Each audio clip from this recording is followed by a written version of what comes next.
पुस्तक 20 मुकुट की पहेली अध्याय 41 दो तैयारियां। प्रकाश के नियमों में प्रशिक्षित होने के कारण क्लेमेंटाइन की गति इन पैरागॉन्स के बीच भी काफी तेज थी। स्वूश जैसे ही प्रकाश की एक किरण आगे की ओर बढ़ी, अंतरिक्ष कांप उठा। जैसी की उम्मीद थी, वे 8 मुझे रोकने आए हैं। क्लेमेंटाइन ने अपनी दिव्य इंद्रिय का विस्तार किया और पाया कि लिनली और बाकी 8 उसके आगे का रास्ता रोकने के लिए आगे बढ़ गए हैं। जब तक वह क्लेमेंटाइन टेलीपोर्टेशन एरे से वापस जाने का विकल्प नहीं चुनता, उसके लिए 8 की नाकाबंदी से बचने का कोई रास्ता नहीं था। उन्होंने केवल 8 संख्या पर विचार किया। इसका कारण ये था कि क्लेमेंटाइन ने बेबे को ध्यान में नहीं रखा था। कितना अफसोस है, कितना अफसोस है। वे ऐसा करके बस समय बर्बाद कर रहे हैं। क्लेमेंटाइन ने एक टेढ़ी मुस्कान दी। उसके होठों पर खुशी का एक भाव था। साथ ही उसने अपनी दिव्य भावना को अपने एक उच्च देवता अधीनस्थ के मन में पहुंचाया। डेरी डी लेई, जल्दी करो और प्रकाश के मुख्य अधिपति को सूचित करो कि मैंने लाल कांटे वाला हीरा पहले ही प्राप्त कर लिया है। हाँ, महामहिम। क्लेमेंटाइन ने जिस उच्च देवता समूह का नेतृत्व किया था, उसमें दिव्य क्लोन भी शामिल थे, जो अभी भी दिव्य प्रकाश तल में प्रकाश के मुख्य अधिपति के ठीक बगल में रहते थे और ओकलैंड तल में होने वाली घटनाओं के बारे में लगातार रिपोर्ट कर रहे थे। साथ ही मुख्य सम्राट को बता देना कि मुझे 8 पैरागॉन्स ने रोक रखा है और स्थिति थोड़ी पेचीदा है। अगर मैं भाग्यशाली रहा और सफलतापूर्वक आगे निकल पाया, तो मैं टेलीपोर्टेशन एरे से वापस आ पाऊंगा। हालांकि अगर मैं उन 8 से बच नहीं पाया, क्लेमेंटाइन को भी यकीन नहीं था कि वह उन 8 विशेषज्ञों से सफलतापूर्वक बच पाएगा जो उससे कमजोर नहीं थे और उसे रोक रहे थे। अगर मैं बच नहीं पाऊंगी, तो मैं अराजक अंतरिक्ष में प्रवेश करते समय लाल कैल्ट्रॉप हीरा अपने साथ ले जाऊंगी। मुख्य शासक को सूचित करो और उसे अराजक अंतरिक्ष में जल्दी से प्रवेश करने और ओकलुंड प्लेन की ओर जल्दी जाने के लिए कहो। अगर मैं अराजक अंतरिक्ष में प्रवेश करती हूँ, तो मुझे बचाने के लिए मुख्य शासक की आवश्यकता होगी। क्लेमेंटाइन ने मन ही मन संदेश भेजा। हाँ, महामहिम, मैं तुरंत इसकी सूचना प्रकाश के प्रधान सम्राट को दूंगा। गुप्तचर एजेंट ने जल्दी से कहा। क्लेमेंटाइन दोनों संभावनाओं के लिए तैयार थी। ये कहा जा सकता है कि यह एक दोषरहित योजना थी। यदि वह इसे तोड़ सकता, तो वह ऐसा करता। यदि वह ऐसा नहीं कर सकता, तो वह अराजक स्थान में प्रवेश कर जाता। प्रधान सम्राट उसे बचा लेंगे। उसे किस बात का डर था? अराजक अंतरिक्ष में प्रवेश करते ही उच्च देवता प्रतिमान भी अपनी गतिविधियों को नियंत्रित करने में लगभग असमर्थ हो जाएंगे। इसके बजाय वे स्थानिक अराजकता के अंतहीन ज्वार में बह जाएंगे। लेकिन जाहिर है, ये सब इस बात पर आधारित था कि पैरागॉन्स हाइगॉड्स के बीच अजेय थे। अगर कोई उन्हें आसानी से मार भी देता, तो उसे भागने का मौका भी नहीं मिलता। दरअसल, हालांकि क्लेमेंटाइन की रणनीति काफी सरल थी, फिर भी उसे दोषरहित माना जा सकता था। आखिरकार अनगिनत सालों से ये सच ही रहा था कि पैरागॉन्स हाइगॉड्स के बीच अजेय थे। संभवतः सभी सॉवरेन भी यही मानते थे। महामहिम, मुख्य सम्राट बहुत प्रसन्न हैं। उन्होंने आपकी बहुत प्रशंसा की है, महामहिम, और वे पहले ही एक अंतरिक्षीय दरार में प्रवेश कर चुके हैं और वर्तमान में अराजक अंतरिक्ष में हैं और ओकलुंड तल की ओर तेजी से बढ़ रहे हैं। हालांकि दिव्य प्रकाश तल के अराजक अंतरिक्ष में स्थित स्थान से ओकलुंड तल के स्थान तक की दूरी बहुत अधिक है। मुख्य सम्राट की गति से भी कुछ समय लगेगा। बहुत बढ़िया। क्लेमेंटाइन को अब अधिक आश्वस्त महसूस हुआ। सब कुछ तैयार हो गया है। अब मैं तुम 8 के साथ कुछ देर खेलूंगा। देखते हैं तुम मुझे रोक पाओगे या नहीं। क्लेमेंटाइन के होंठ ऊपर की ओर मुड़ गए। उसे यकीन नहीं था कि कोई भी उससे लाल कैल्ट्रॉप हीरा छीन पाएगा। लिनली का 8 लोगों का समूह तेज गति से उड़ रहा था। गड़गड़ाहट, समुद्र की लहरें आगे बढ़ रही थीं। लिनली का समूह उस समय समुद्र के ऊपर उड़ रहा था। क्लेमेंटाइन सीधे फॉगद्वीप महाद्वीप की ओर बढ़ रहा था। स्वाभाविक रूप से उसे समुद्र से होकर गुजरना ही होगा। बाकी पैरागॉन्स, भले ही वे पूरी ताकत से आगे बढ़ना चाहें, उन्हें क्लेमेंटाइन को समुद्र के ऊपर ही रोकना होगा। मेरे पास जो जानकारी है, उसके अनुसार क्लेमेंटाइन के पास एक रक्षात्मक सॉवरेन कलाकृति है। लिनली के मन में एक ठंडी, उग्र आवाज आई। इसलिए अगर हमें उसके खिलाफ कार्रवाई करनी है, तो सबसे अच्छा यही होगा कि हम आत्मा के हमलों का इस्तेमाल करें। बस, पैरागॉन्स में बहुत शक्तिशाली आत्माएं होती हैं। हम उसे तभी मार सकते हैं जब हम सभी 8 लोग उस पर आत्मा के हमलों से हमला करें। वक्ता समूह में एकमात्र महिला थी जो बिजली की प्रतिमूर्ति थी। उसे मार डालो, ये बहुत मुश्किल होगा। डनिंगटन की आवाज सबके ज़हन में उतर गई। जैसा कि मैं समझता हूँ, जब समय आएगा तो हम में से तेज गेंदबाज बाल्मा, बेयर, लिनली, नेनेशा उसे धीमा कर देंगे। उसे भागने मत देना। जब तक वह भाग नहीं सकता, जब वह हमारे समूह के हमलों का सामना करेगा, तब तक हमारे पास उसे मारने का मौका होगा। इतिहास में पैरागॉन्स को सॉवरेन द्वारा मारे जाने के कई उदाहरण हैं। हालांकि ऐसा कभी नहीं हुआ था कि पैरागॉन्स के एक समूह ने किसी एक पैरागॉन को मार डाला हो। ऐसा नहीं था कि यह असंभव था, बल्कि पैरागॉन्स के एक बड़े समूह के एक ही जगह पर आकर एकजुट होने की संभावना बहुत कम थी। हमारा मकसद उसे मारना नहीं है। वह ठंडी आवाज गूंजी। बस क्लेमेंटाइन को लाल कैल्ट्रॉप हीरा सौंपने के लिए मजबूर करना है। एक बार यह सौंप दिया गया तो इसे कौन लेगा? बेयर की आवाज गूंजी। पैरागॉन्स के इस समूह की दिव्य भावना के माध्यम से चर्चा तुरंत रुक गई। ठीक है, अगर क्लेमेंटाइन को लाल कैल्ट्रॉप हीरा सौंपना पड़े, तो वह किसे मिलेगा? इस पर चर्चा करना अभी बहुत जल्दी है। लिनली ने बाकी 7 पैरागॉन्स को संदेश भेजा। क्या आप सबको लगता है कि क्लेमेंटाइन से लाल कैल्ट्रॉप हीरा हासिल करना हमारे लिए आसान होगा?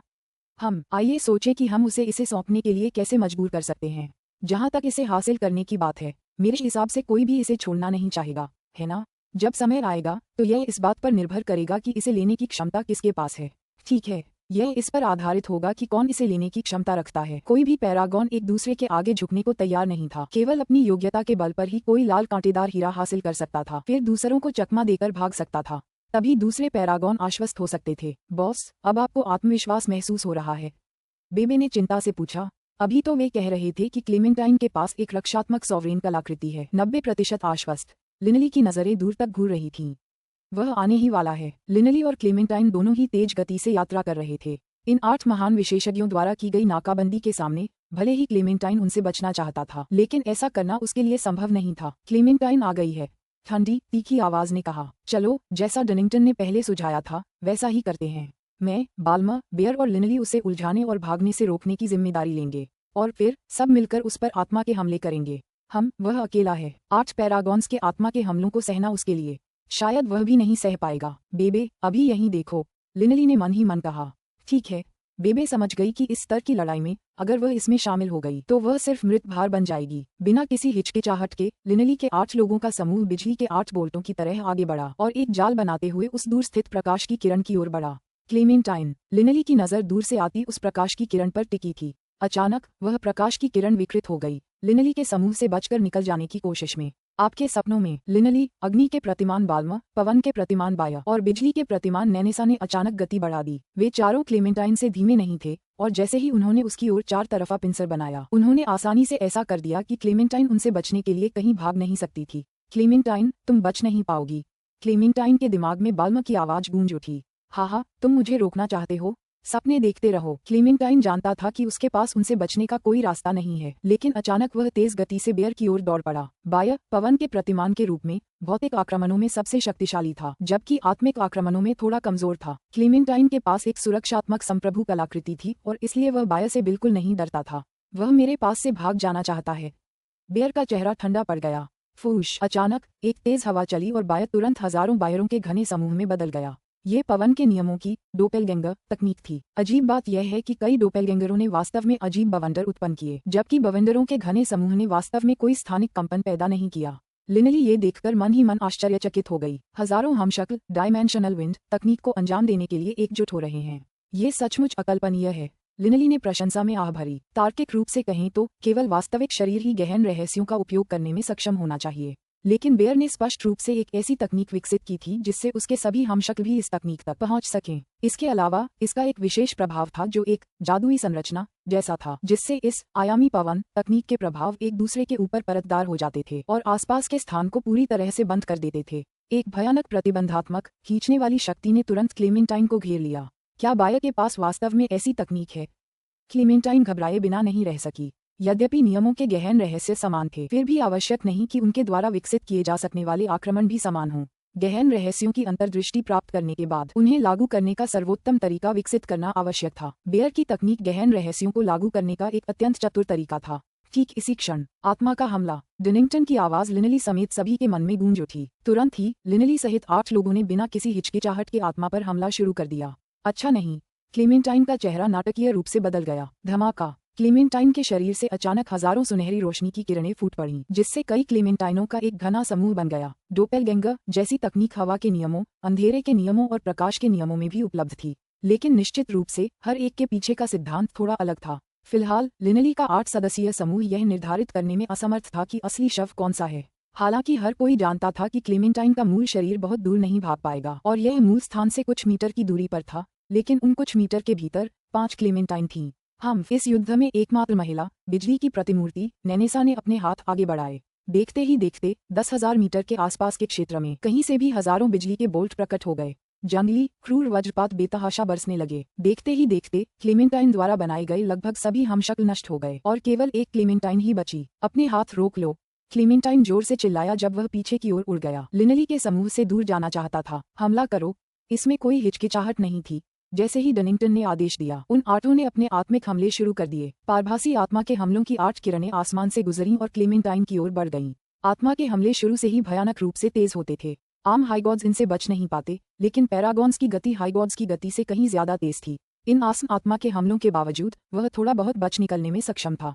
क्लीमेंटाइन का शरीर अचानक मुड़ गया। वह 6 पूर्ण आत्मा हमलों से बचने में कामयाब रहा, लेकिन उनमें से 2 अभी भी उसके शरीर में धंस गए।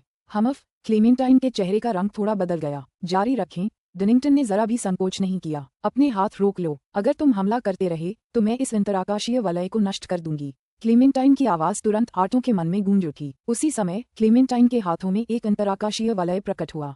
लिनली के 8 लोगों के समूह की आंखें चमक उठीं और वे रुक गए। क्लीमेंटाइन, ये लाल कैल्ट्रॉप हीरा तुम्हारे लिए नहीं है, बस इसे सौंप दो। आग का प्रतिमान, बाल्म हंसा। हम्फ, बिजली की प्रतिमूर्ति, नैनेसा अपनी बैंगनी आंखों से क्लीमेंटाइन की ओर ठंडी निगाहों से देख रही थी। इसे सौंप दो, क्लीमेंटाइन। लिनली ने उसे घूर कर देखा। क्लीमेंटाइन ने उन 8 को अपनी नजरों से देखा, फिर हंसते हुए कहा, मुझे सच में उम्मीद नहीं थी कि आज जैसी घटनाएं घटेंगी। अगर मुझे पता होता तो मैं प्लेनर युद्ध क्षेत्र में जाकर आत्मा की रक्षा करने वाली सॉवरेन कलाकृति अर्जित कर लेती। एक पैरागॉन को पैरागॉन के एक समूह के संयुक्त हमलों का सामना करना पड़ता है, ऐसा पहले कभी नहीं हुआ था। पैरागॉन्स ने आज जैसे दिन की कभी कल्पना नहीं की थी, और इसलिए कुछ पैरागॉन्स को छोड़कर जिन्होंने 3 सॉवरेन कलाकृतियां प्राप्त की, अधिकांश पैरागॉन्स के पास या तो कोई सॉवरेन कलाकृतियां नहीं थीं या केवल एक ही थी। आखिरकार उनके पास सॉवरेन कलाकृतियां हों या न हों, इससे उन्हें कोई खास फर्क नहीं पड़ता था। सिर्फ तभी जब उन पर पैरागॉन्स के एक समूह का हमला होता था, सॉवरेन कलाकृति अपनी उपयोगिता साबित कर पाती थी। तुम 8 वाकई बहुत क्रूर हो। ये तो बस एक ओवरगॉड ताबीज है ना? इस तरह मौत से लड़ने की क्या जरूरत है? क्लीमेंटाइन ने उसकी नाक रगड़ी, फिर हंसी। हम 9 लोग इस ओवरगॉड ताबीज के लिए इसलिए आए हैं ताकि अपने सॉवरेन को थोड़ा सम्मान दे सकें और सॉवरेन की थोड़ी सी शक्ति हासिल कर सकें। इतनी लड़ाई क्यों? दरअसल हाईगॉड पैरागॉन्स के लिए ओवरगॉड ताबीज का उतना उपयोग नहीं था। इसके लिए उन्हें अपनी जान की बाजी लगाने की जरूरत नहीं थी। हालांकि अपनी जान की बाजी लगाना तभी सही था जब उनकी अपनी जान दांव पर लगी हो। पैरागॉन्स को इसके लिए किसी और की जान लेने से भी कोई गुरेज नहीं था। चूंकि आपने ऐसा कहा है तो आपको लाल कैल्ट्रॉप हीरा सौंप देना चाहिए, डनिंगटन ने कहा। पुस्तक 20, द क्राउन की पहेली, अध्याय 42, लिनली की भयानक शक्ति। लिनली ने क्लीमेंटाइन को ठंडी निगाहों से देखा। 8 विशेषज्ञों के समूह का सामना करने के बावजूद जो उस पर हमला कर रहे थे, क्लीमेंटाइन अभी भी मुस्कुरा रहा था। अगर तुम्हें ये लाल कांटा हीरा चाहिए तो हम इस पर बात कर सकते हैं, क्लीमेंटाइन ने हंसते हुए कहा। लेकिन मुझे तुम्हें बताना होगा कि मैंने प्रकाश के प्रमुख शासक को पहले ही बता दिया है कि यह मेरे पास है। अगर तुम ऐसा करोगी तो तुम प्रमुख शासक को नाराज करोगी। इस पर ध्यान से सोचो, क्या मजाक है? डनिंगटन ठंडी हंसी हंसा। प्रकाश के प्रमुख सम्राट को नाराज करना, लाल कैल्ट्रॉप हीरे के लिए सभी ने बराबरी की होड़ लगाई थी। अगर सिर्फ इसके लिए लड़ने से प्रकाश के प्रमुख सम्राट नाराज हो जाएंगे तो इसे अपने लिए लेने से विनाश के प्रमुख सम्राट, जीवन के प्रमुख सम्राट और अन्य प्रमुख सम्राटों को नाराज करना होगा। इनमें से किस आदर्श का कोई शक्तिशाली समर्थक नहीं था? शायद केवल लिनली ही यहाँ अकेले थे। वास्तव में जैसा कि अन्य पैरागॉन्स ने देखा, लिनली के पीछे नारकीय क्षेत्र के विनाश का मुख्य शासक था। समय बर्बाद करना बंद करो। बेयर ठंडी हंसी हंसा। क्लीमेंटाइन का चेहरा उतर गया। उसने 8 को अपनी नजरों से देखा, फिर ठंडी हंसी। ठीक है, तुम्हें ये लाल कैल्ट्रॉप हीरा चाहिए, है ना? खैर, तुम 8 इसे कैसे बांटोगे? मुझे इसमें बहुत दिलचस्पी है। इसकी चिंता मत करो। डनिंगटन का चेहरा उतर गया। सभी लोग हमले के लिए तैयार हो जाओ, लिनली ने कहा। क्लीमेंटाइन का चेहरा तुरंत ठंडा पड़ गया। उसने अचानक अपना हाथ घुमाया और अंतरिक्षीय अंगूठी को इतनी जोर से बाहर फेंक दिया कि वह धुंधली होकर क्षितिज में उड़ गई। क्या उसने सचमुच उसे सौंप दिया? लिनली चौंक गया। यह उसकी उम्मीदों से परे था, या शायद उसने जो अंतरस्थानिक अंगूठी फेंकी थी वह नकली थी। लिनली को शक हुआ, लेकिन इसके बावजूद वह फिर भी जाकर जांच करेगा। लाल कैल्ट्रॉप हीरा। 8, जिनमें लिनली भी शामिल था, सभी ने एक साथ हमला किया, लेकिन लिनली की दिव्य भावना हर समय सक्रिय थी और इसलिए उसने स्पष्ट रूप से देखा कि क्लीमेंटाइन अचानक फॉगद्वीप महाद्वीप की ओर तेज गति से हमला कर रही थी। एक गहरी आवाज गूंजी, यह अंतरिक्षीय वलय जरूरी नहीं कि असली हो। सब लोग, क्लीमेंटाइन को भागने मत देना, पहले उसे रोकना है। लेकिन यद्यपि उन्होंने ऐसा कहा, फिर भी वास्तव में उसे कौन रोकेगा? अगर कोई उसे रोकने जाता तो बाकी लोग निश्चित रूप से इंटरस्पेशियल रिंग हासिल कर लेते। आखिरकार लिनली का 8 लोगों का समूह पूरी तरह से एकजुट नहीं था। हर कोई लाल कैल्ट्रॉप हीरा हासिल करना चाहता था। यही वजह थी कि हालांकि सबको पता था कि क्लीमेंटाइन भाग रहा है, फिर भी कोई उसे रोकने नहीं गया। हर कोई उस अंतरास्थानिक वलय को प्राप्त करने का प्रयास करने लगा जिसे क्लीमेंटाइन ने बाहर फेंक दिया था। सबसे नजदीक और सबसे तेज लिनली और बेयर थे। वे आगे की ओर बढ़े और अंतरिक्षीय वलय पर कब्जा करने ही वाले थे। अब तक लिनली ने अपनी असली ताकत का परिचय नहीं दिया था। स्वूश, एक भयानक शक्तिशाली ऊर्जा का उभार लिनली की ओर बढ़ा और लिनली की गति धीमी हो गई। हमफ, लिनली ने चाहा, और एक धमाके के साथ लिनली के पीछे 2 मीटर लंबी धातु जैसी चाबुक जैसी ड्रैकोनिक पूंछ अचानक उभर आई। इस परिवर्तन के बाद लिनली की ड्रैकोनिक पूंछ और उसके शल्क अब स्याही जैसे ज़ेड रंग के हो गए थे। लिनली के नियंत्रण में वह ड्रैकोनिक पूंछ अचानक लगभग 4 मीटर लंबी हो गई और जैसे ही वह बाहर निकली, स्वूश, अंतरिक्ष को चाकू से चर्मपत्र की तरह काट दिया गया और एक बहुत ही साफ स्थानिक दरार पैदा हो गई। धमाका। बेयर समय रहते बच नहीं पाया। ड्रैकोनिक पूंछ से टकराकर वह उड़ गया। सिर्फ वह ही नहीं, उनके पीछे दौड़ रही पैरागॉन नैनेसा भी लिनली की ड्रैकोनिक पूंछ से गिरकर दूर जा गिरी। लिनली ने अपना हाथ अंतरिक्षीय वलय पर बढ़ाया और उसी क्षण उसमें रक्त की एक बूंद छोड़ दी। अंतरस्थानिक अंगूठी, लाल कैल्ट्रॉप हीरा। लिनली उत्साह से कांपने से खुद को नहीं रोक सकी। सभी लोग एकजुट होकर लिनली पर हमला करें। बेयर ने तुरंत अन्य पैरागॉन्स को संदेश भेजा। लिनली की दिव्य अनुभूति तुरंत ही उस अंतरस्थानिक वलय में फैल गई। उसके अंदर का हिस्सा पूरी तरह खाली था। लाल कैल्ट्रॉप हीरे की तो बात ही छोड़िए, अंदर एक पत्थर भी नहीं था। लिनली का दिल बैठ गया और उसके सीने में क्रोध की लहर उठने लगी। तो ये क्लेमेंटाइन सचमुच लाल कैल्ट्रॉप हीरा देने को तैयार नहीं थी। अन्य पैरागॉन्स लिनले पर हमला करने की तैयारी कर रहे थे। यह अंगूठी नकली है, लिनली ने गुस्से से दूसरों को बताया।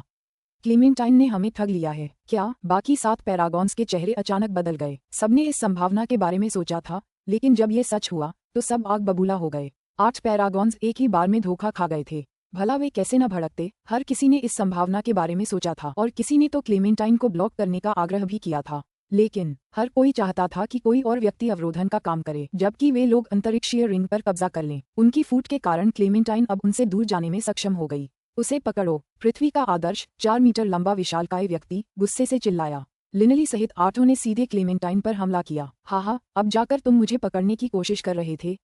हा, बहुत देर हो चुकी है। क्लेमेंटाइन की आवाज, ये डनिंगटन, बाल्मा, लिनली और बाकी 8 के मन में गूंज उठी। ये सचमुच वैसा ही है जैसा मैंने सोचा था। ये तुम्हारी फूट का नतीजा है। मैंने तो बस एक छोटी सी चाल चली और तुम सब बेवकूफ बन गए। डनिंगटन, बेयर और अन्य लोगों के चेहरे पर बदसूरत भाव थे। दरअसल सभी को यह एहसास हो गया था कि अंगूठी शायद नकली है, लेकिन कोई भी इसे लेकर लड़ने से खुद को नहीं रोक सका। अब उसे पकड़ना मुश्किल है। लिनली और बाकियों के मन में एक ठंडी आवाज गूंजी। बोलने वाली बिजली की प्रतिमूर्ति नैनेसा थी। हालांकि हमने उस अंतरिक्षीय वलय को पाने की कोशिश में बस कुछ ही पल लगाए। क्लेमेंटाइन पहले ही 1 लाख किलोमीटर से ज्यादा दूर उड़ चुकी है। हम 8 में से केवल 4 ही क्लेमेंटाइन जितनी तेज हैं, या ज्यादा से ज्यादा थोड़ी तेज, लेकिन दूरी बहुत ज्यादा है।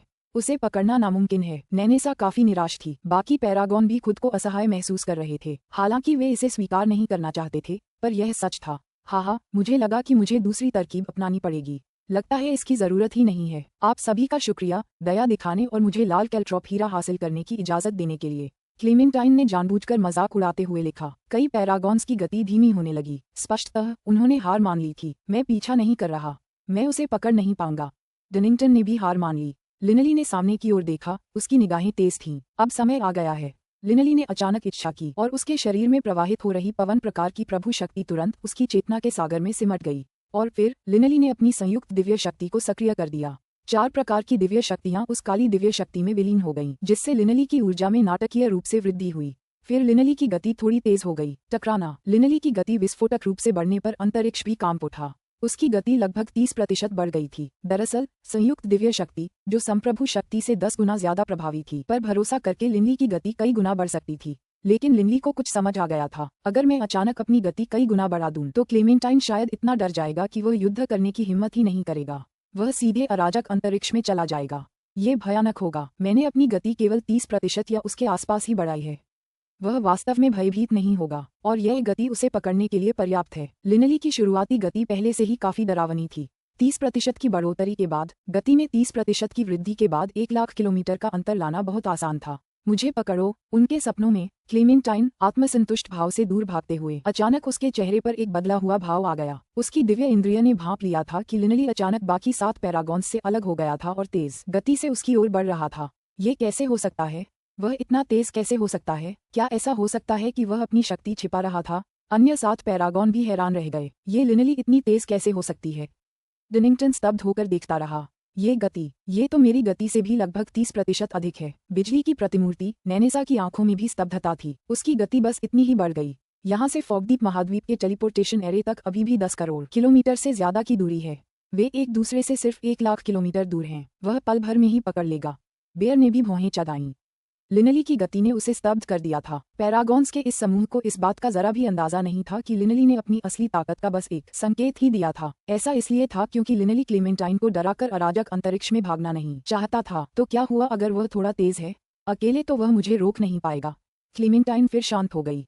उसके पास एक रक्षात्मक सॉवरेन कलाकृति थी। जैसा कि उसने देखा, लिनली के भौतिक हमले उसे नुकसान नहीं पहुंचा पाएंगे। आत्मा पर हमले के बारे में सामान्यतः कहा जाए तो जब तक अंतर बड़ा न हो, ये दुश्मन को मारने में सक्षम नहीं होगा। उसके आत्मा के हमले निश्चित रूप से मेरे जितने तेज नहीं हैं। अगर वे थोड़े ज्यादा तेज भी होते तो भी वह मुझे नुकसान नहीं पहुंचा पाता। वह बस थोड़ा तेज है। ये बात तो समझ में आती है। वह 4 दिव्य जानवरों के कुल का सदस्य है। ये बात तो समझ में आती है कि वह थोड़ा खास है। क्लीमेंटाइन को बहुत आत्मविश्वास महसूस हुआ। अभी अभी उस पर पैरागॉन्स के 2 आत्मा के हमले हुए थे, फिर भी वह सह गया। वह लिनली से क्यों डरेगा? जब तक आवश्यक न हो वह अराजक स्थान में प्रवेश नहीं करेगा। यदि वह ऐसा करता तो उसे भी कुछ समय तक कष्ट सहना पड़ता। क्लीमेंटाइन, तुम बच नहीं पाओगी। लिनली पहले ही पहुंच चुका था और अब वह क्लीमेंटाइन को अपनी दृष्टि के दायरे में देख सकता था। लिनली, मैं मानती हूँ कि तुम काफी तेज हो, लेकिन क्या तुम्हें लगता है कि तुम अकेले ही मुझे रोक पाओगे?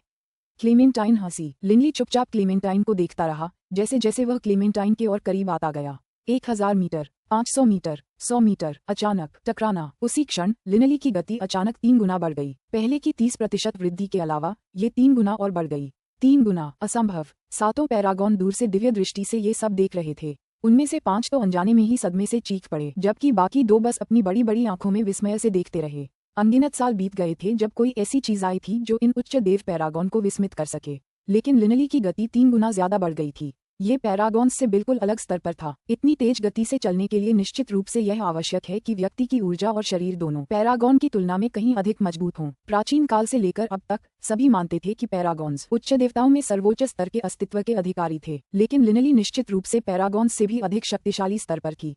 आखिर यह क्या था? असंभव। क्लीमेंटाइन की आंखें भी आश्चर्य से भर गईं। ठीक इसी क्षण धमाका। वह कुछ प्रतिक्रिया भी नहीं कर पाया था कि एक मुक्का उसके चेहरे पर आकर लगा। क्लीमेंटाइन की रक्षात्मक सॉवरेन कलाकृति जोर से कांप उठी। उसे कोई नुकसान नहीं पहुंचा, लेकिन क्लीमेंटाइन की खोपड़ी सचमुच टूट गई थी और उसके चेहरे का मांस फट गया था, जिससे ताजा खून बहने लगा था। क्लीमेंटाइन को बस अपने सिर में चक्कर सा महसूस हुआ। इस पल में वह पूरी तरह से स्तब्ध रह गया। केवल वही नहीं, दूर से देख रहे 7 पैरागॉन भी चकित थे। एक रक्षात्मक संप्रभु कलाकृति के माध्यम से भी उसे नुकसान पहुंचाने में सक्षम होना, ये किस प्रकार का हमला था? अतीत में नारकीय क्षेत्र के इंडिगो प्रांत में जब 8 महान कुलों ने 4 दिव्य पशु कुल पर आक्रमण किया था, बेरूत प्रकट हुआ था और अपने संप्रभु लंबे डंडे से 8 महान कुलों के विशेषज्ञों को तबाह कर दिया था। 8 महान कुलों के कुलपिताओं के पास रक्षात्मक संप्रभु कलाकृतियां थीं, लेकिन फिर भी बेरूत के डंडे के प्रहार से वे बुरी तरह घायल हो गए थे, यहाँ तक कि खून की उल्टी भी कर दी थी। रक्षात्मक संप्रभु कलाकृति का होना इस बात का प्रतीक नहीं था कि कोई व्यक्ति अजेय होगा। कल्पना कीजिए कि एक बच्चा स्टील की ढाल पकड़े हुए है, जबकि एक वयस्क लोहे की गदा लिए हुए उस ढाल पर जोर से वार कर रहा है।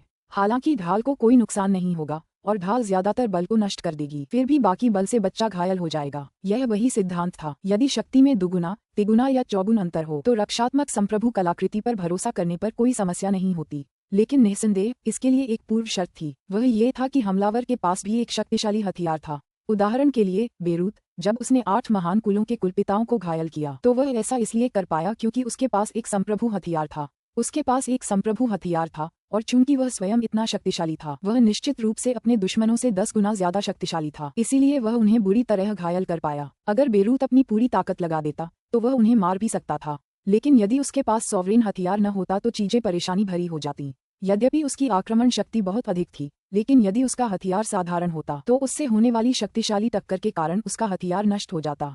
हालांकि 4 संयुक्त दिव्य शक्तियों से परिवर्तन के बाद लिनली की मुठियां और लातें संप्रभु हथियारों के बराबर थीं। कैसे? ये कैसे हो सकता है? क्लीमेंटाइन की आंखें सदमे से भर आईं और फिर उसने लिनली को घूर कर देखा। तुम कैसे हो सकता है? क्लीमेंटाइन, अभी तो मैंने पूरी ताकत नहीं लगाई, लिनली ने ठंडे स्वर में कहा। और फिर उसके शरीर पर अचानक स्याही जैसे ज़ैड जैसे ड्रैकोनिक स्केल्स उगने लगे। वे स्याही जैसे ज़ैड स्पाइक्स भी उभर आए। लिनली तुरंत पूरी तरह ड्रैगन फॉर्म में आ गया, फिर क्लीमेंटाइन को घूरने लगा। अभी तो मैं तुम्हें सॉवरेन आर्टिफैक्ट के जरिए जोर से घायल कर पाया था, लेकिन अब मैं तुम्हें मार सकता हूँ। अब तक तुम्हें समझ जाना चाहिए था। वर्तमान लिनली के लिए ड्रैगन फॉर्मिंग के बिना भी उसने 4 दिव्य शक्तियों को मिलाने से पहले ड्रैगन फॉर्म में अपनी पूर्व शक्ति को काफी हद तक पार कर लिया था। उनकी संयुक्त दिव्य शक्ति का प्रयोग प्रभु शक्ति के प्रयोग से 10 गुना अधिक प्रभावी था। इससे ऐसा हुआ कि गैर ड्रैगन रूपी लिनली भी एक साधारण पैरागॉन से 10 गुना अधिक शक्तिशाली थी। लेकिन अब लिनली ड्रैगन फॉर्म में था।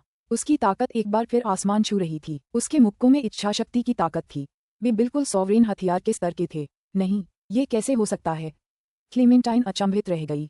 अन्य दर्शक पैरागॉन्स भी पूरी तरह से स्तब्ध रह गए। दुनिया में ऐसा कोई विशेषज्ञ कैसे हो सकता है जो पैरागॉन से कहीं ज्यादा शक्तिशाली हो? पैरागॉन देवताओं में अजेय थे। यह एक अटल नियम था। दुर्भाग्य से उन्हें यह एहसास नहीं हुआ कि यह तथाकथित लौह नियम केवल अतीत में ही सत्य था। एक अब तक न देखा गया चौगुन आत्मा उत्परिवर्तन सफल रहा था, जिसने सब कुछ बदल दिया था। एक ऐसा आत्मा उत्परिवर्तन जिसके 4 दिव्य क्लोन थे, पहले कभी नहीं देखा गया था। सफल होने के बाद लिनली की इच्छाशक्ति एक आदर्श व्यक्ति की इच्छाशक्ति से कहीं अधिक शक्तिशाली हो गई। यह इस बात का प्रतीक था कि लिनली निश्चित रूप से पैरागॉन से अधिक शक्तिशाली होगी। उसके लिए एक शक्तिशाली इच्छाशक्ति होना एक बात थी, लेकिन उससे भी ज्यादा भयावह ये था कि 4 प्रकार की दिव्य शक्तियों के विलय के बाद उन्होंने लिनली के शरीर को ही बदल दिया, जिससे वह भी संप्रभु अस्त्र के स्तर पर पहुंच गया। ये भयावह शरीर उसकी भयावह इच्छाशक्ति और उस मिश्रित दिव्य शक्ति के साथ मिलकर जिसने संप्रभु शक्ति को बहुत पीछे छोड़ दिया। इन सभी बातों ने ये सुनिश्चित कर दिया कि लिनली किसी भी हाई गॉड पैरागॉन से कहीं आगे निकल जाएगी।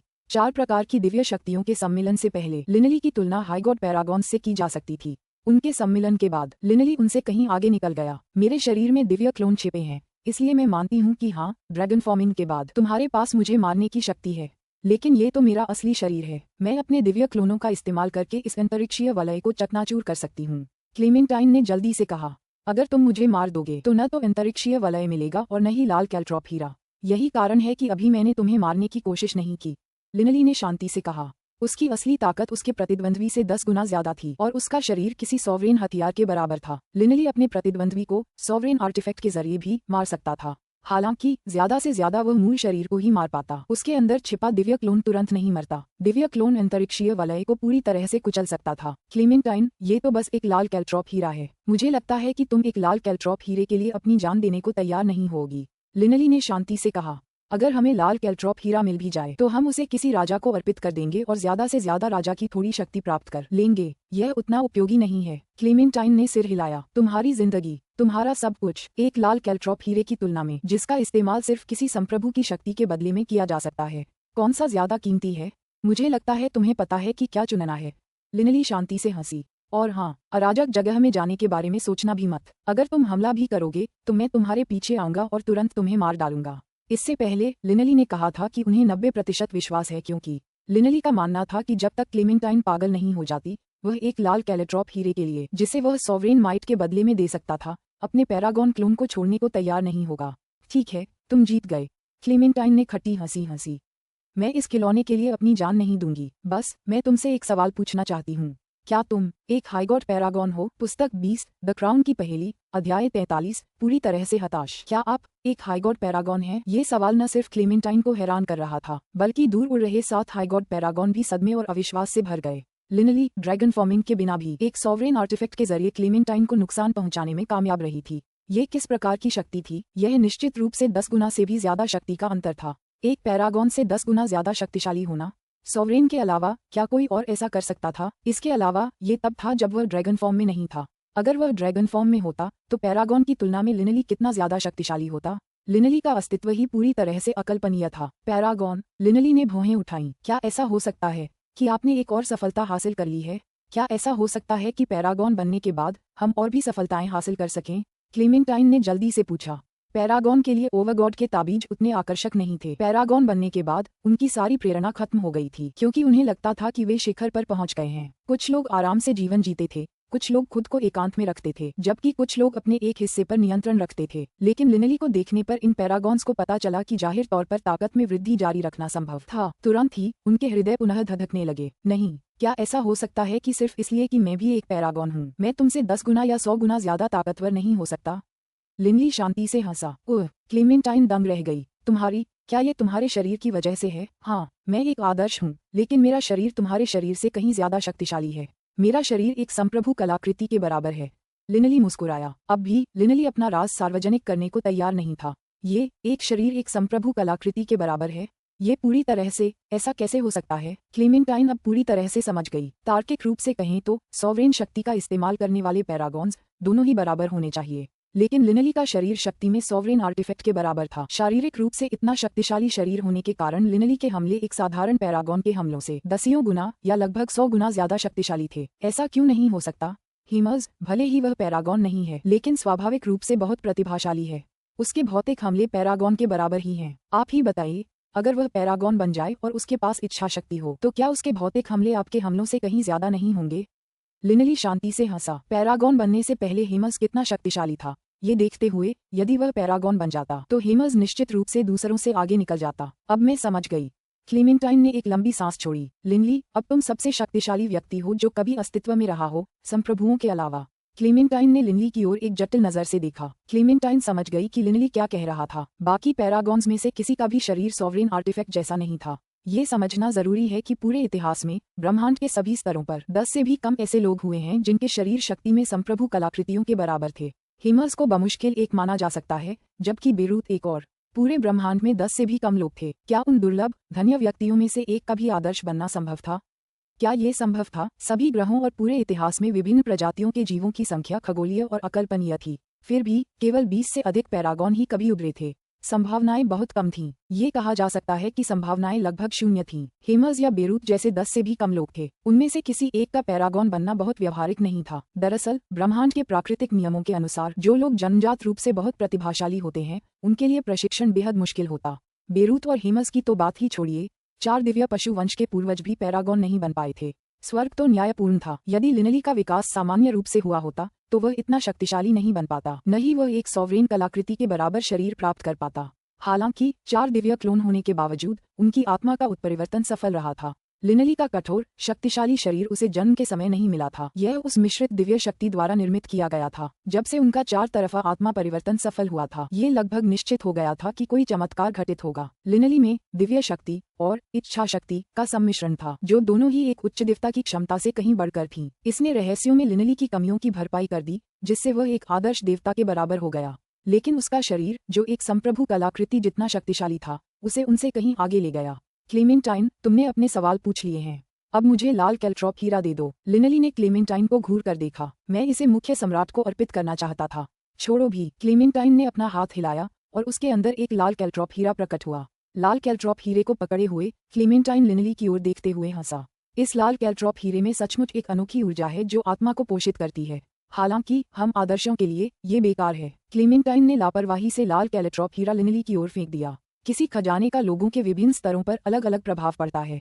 यदि कोई साधारण मनुष्य लाल कैल्ट्रॉप हीरे को धारण कर ले तो संभवतः उसकी आत्मा शीघ्र ही किसी संत की आत्मा के समान शक्तिशाली हो जाएगी। अगर कोई देवता इसे धारण करता तो वह अपनी आत्मा में भी बदलाव महसूस करता, और वह एक देवता, एक साधारण उच्च देवता को भी मार सकता था। लेकिन अगर कोई उच्च देवता इसे धारण कर लेता तो आत्मा और मजबूत नहीं होती। इसकी मुक्त शक्ति के लिए भी यही सत्य था। कोई व्यक्ति जितना अधिक शक्तिशाली होगा, उसकी प्रभावशीलता उतनी ही कम होगी। लाल कैल्ट्रॉप हीरा तो आखिरकार सिर्फ एक ताबीज था। यह कोई ओवरगॉड कलाकृति नहीं थी। हालांकि इसके अनोखे प्रभाव थे, लेकिन ये कोई अजेय खजाना नहीं था। ब्रॉडी इसे पकड़कर 6 स्टार फाइन्स को मार सकता था, लेकिन मोर्डे जब 9 आत्मा मोतियों के कब्जे में था, तब उसका सामना लिनली से हुआ, जिसने अभी तक अपनी दिव्य शक्ति का 4 तरफा सम्मिलन नहीं किया था। उनके अनुसार ताकत में वृद्धि पहले से ही काफी सीमित थी। पैरागॉन्स के लिए शरीर और आत्मा दोनों के संदर्भ में इच्छा शक्ति प्राप्त करने के बाद वे देवताओं के बीच एक सीमा तक पहुंच चुके थे। भले ही उनके पास लाल कैल्ट्रॉप हीरा या 9 आत्मा मोती हों, इससे उनकी शक्ति में अधिकतम 10 या 20% की वृद्धि होगी। उनकी पुनर्योजी शक्ति दुगुनी या तिगुनी बढ़ सकती थी, लेकिन किसी ऐसे व्यक्ति के विरुद्ध जो 10 गुना अधिक शक्तिशाली हो, ये बेकार थी। जहां तक पैरागॉन्स का सवाल है, पुनर्योजी प्रभाव नगण्य है। लिनली ने अपना हाथ बढ़ाया और फेंके गए लाल कैल्ट्रॉप हीरे को स्वीकार कर लिया। लिनली के शरीर और आत्मा में गर्म ऊर्जा का एक उभार भर गया। यह वैसा ही एहसास था जैसा उसे 9 आत्मा मोतियों को थामने पर हुआ था। लिनली जैसी शक्तिशाली आत्मा पर इस तरह की पोषण शक्ति का कोई असर नहीं हुआ। ऊपर से तो लिनली शांत दिख रहा था, लेकिन अंदर ही अंदर वह इतना उत्तेजित था कि कांप रहा था। लाल कैल्ट्रॉप हीरा, ये तो पक्का लाल कैल्ट्रॉप हीरा है। लिनली ने मन ही मन जोर जोर से जश्न मनाया। 3 तावीज, आखिरकार मेरे पास सब हैं। लिनली को अपने मन में अभी भी अपनी जवानी के वो दृश्य साफ साफ याद आ रहे थे। उस दिन कोयली ड्रैगन रिंग से एक धुंधली रोशनी निकली थी, जो चांद सी सफेद पोशाक और सफेद दाढ़ी वाले एक मिलनसार दयालु बूढ़े व्यक्ति में बदल गई थी। नमस्ते बच्चे, मेरा नाम डोहइन कोवॉट है। मैं पाउंड साम्राज्य का एक संत स्तरीय ग्रैंड मैगस हूँ। उस दिन से उसकी किस्मत बदल गई। लिनली कभी नहीं भूलेगी कि कैसे दादाजी डोहइन ने लिनली को बचाने के लिए एक निषिद्ध जादू करने के लिए अपनी आत्मा को भस्म कर दिया था। लिनली के जीवन की यह सबसे दर्दनाक घटना थी। दादाजी डोहइंग, जल्द ही मैं आपको फिर से देख पाऊंगा, लिनली ने धीरे से खुद से कहा। उत्साहित, लिनली चाहता था कि तीनों ताबीज तुरंत एक हो जाएं और जीवन के मुकुट से जीवन के अधिदेवता को बुलाया जाए, लेकिन लिनली ने अपनी खुशी को अपने मन पर हावी नहीं होने दिया। अभी तीनों ताबीजों को मिलाने का समय नहीं आया है। अगर मैं अभी जीवन के अधिदेवता को बुलाऊं तो सम्राटों को तुरंत पता चल जाएगा कि मेरे पास तीनों ताबीज हैं। यह विनाशकारी होगा। यदि सॉवरेन को पता चल जाए कि लिनली नामक देवता के पास 3 ताबीज हैं, तो परिणाम क्या होंगे? लिनली ने इसकी कल्पना करने की भी हिम्मत नहीं की। अगर सॉवरेन को पता भी चल जाए कि मेरे पास एक ओवरगॉड ताबीज है, तो भी एक अकेला ताबीज सॉवरेन के एक समूह को पागल करने के लिए काफी नहीं होगा। लेकिन अगर उन्हें पता चल जाए कि मेरे पास तीनों ताबीज हैं, तो सॉवरेन निश्चित रूप से गुस्से से पागल हो जाएंगे। यूलान महाद्वीप पर वापस लौटने के बाद मैं ओवरगॉड को बुला सकता हूँ। अगर सॉवरेन नफरत से भर भी जाएं, तो भी मैं यूलान प्लेन में ही रह सकता हूँ और फिर कभी वहां से नहीं जा सकता। लिनली ने अपना फैसला सुना। ठीक इसी क्षण विशाल अंतहीन समुद्र के ऊपर आसमान में कई अन्य आकृतियां तेज गति से उड़ रही थीं। लिनली ने क्लेमेंटाइन की तरफ देखा, फिर मुड़कर देखा।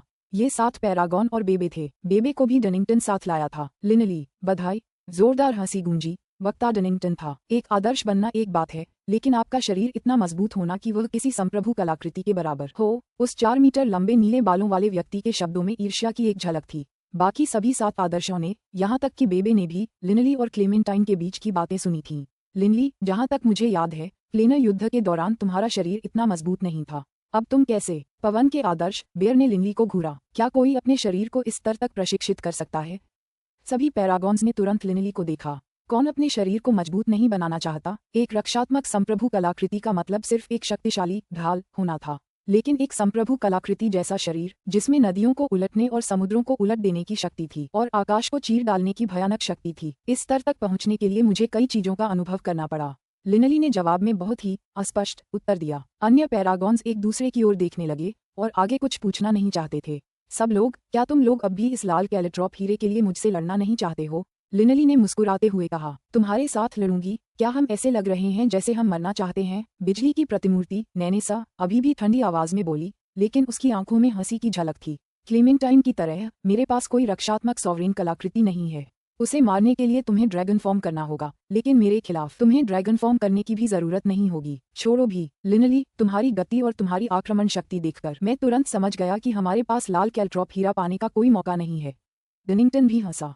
पैरागॉन्स का ये समूह वास्तव में मुस्कुरा रहा था। वे तो बस अपने शासकों के अनुरोध पर लाल कांटेदार हीरे के लिए लड़ने आए थे। अगर उन्हें इसके लिए लड़ना ही होता तो वे पूरी ताकत लगा देते, लेकिन जब उन्हें लगा कि कोई उम्मीद नहीं है, तो उन्होंने स्वाभाविक रूप से हार मान ली। उन्हें निराशा या कड़वाहट महसूस नहीं हुई। आखिरकार ओवरगॉड के ताबीज उनके जैसे पैरागॉन के लिए ज्यादा काम के नहीं थे। बॉस। बेबे जल्दी से लिनली के पास गई और लिनली की तरफ आंख मारते हुए बोली, क्या सब हो गया? क्या अब हम जा सकते हैं? लिनली तुरंत हंस पड़ी। जरूर, हम जा सकते हैं। लिनली ने अपनी नजरों से 8 पैरागॉन्स को देखा, फिर मुस्कुराया। सब लोग, लाल कैलेट्रॉप हीरे की लड़ाई अब खत्म हो सकती है। मैं ओकलुंड प्लेन में ज्यादा देर नहीं रुकना चाहता, इसलिए बेबे और मैं अब चलते हैं। ठीक इसी क्षण लिनली ने मुड़कर देखा। समुद्र के ऊपर भयानक ऊर्जा का एक उभार आकार लेने लगा। दुनिया के रंग बदलने लगे और बिजलियां चमकने लगीं। इसके तुरंत बाद ऐसा लगा जैसे आकाश में सूर्य की चमक फीकी पड़ गई हो, क्योंकि वह भयानक ऊर्जा एक चकाचौंध भरी रोशनी उत्सर्जित करने लगी और धीरे धीरे एक विशाल आकृति में संघनित हो गई। वह परिचित आभा, प्रकाश के मुख्य शासक। लिनली ने अपनी आंखें से खोल लीं। लिनली, एक मधुर आवाज गूंजी जो बिजली की तरह गूंजी। 10 मीटर ऊंची वह विशालकाय आकृति प्रकट हुई और उसका रूप प्रकाश के अधिपति जैसा था। बस वह आकार में बड़ी थी। मुख्य सम्राट। लिनली ने प्रकाश के मुख्य सम्राट की ओर देखते हुए केवल मुस्कुराया। माफ करना लिनली, मैंने पहले ही प्रकाश के मुख्य अधिपति को सूचित कर दिया था कि मेरे पास लाल कैलेट्रॉप हीरा है। ऐसा होने के बाद मुझे कम से कम उन्हें तो बताना ही था। क्लेमेंटाइन ने माफी मांगते हुए पत्र भेजा। मैं समझ गया। लिनली समझ गई कि क्लेमेंटाइन को ऐसा क्यों करना पड़ा। प्रकाश के प्रमुख सम्राट नीचे उतरे और लिनली को ठंडी निगाहों से घूरने लगे।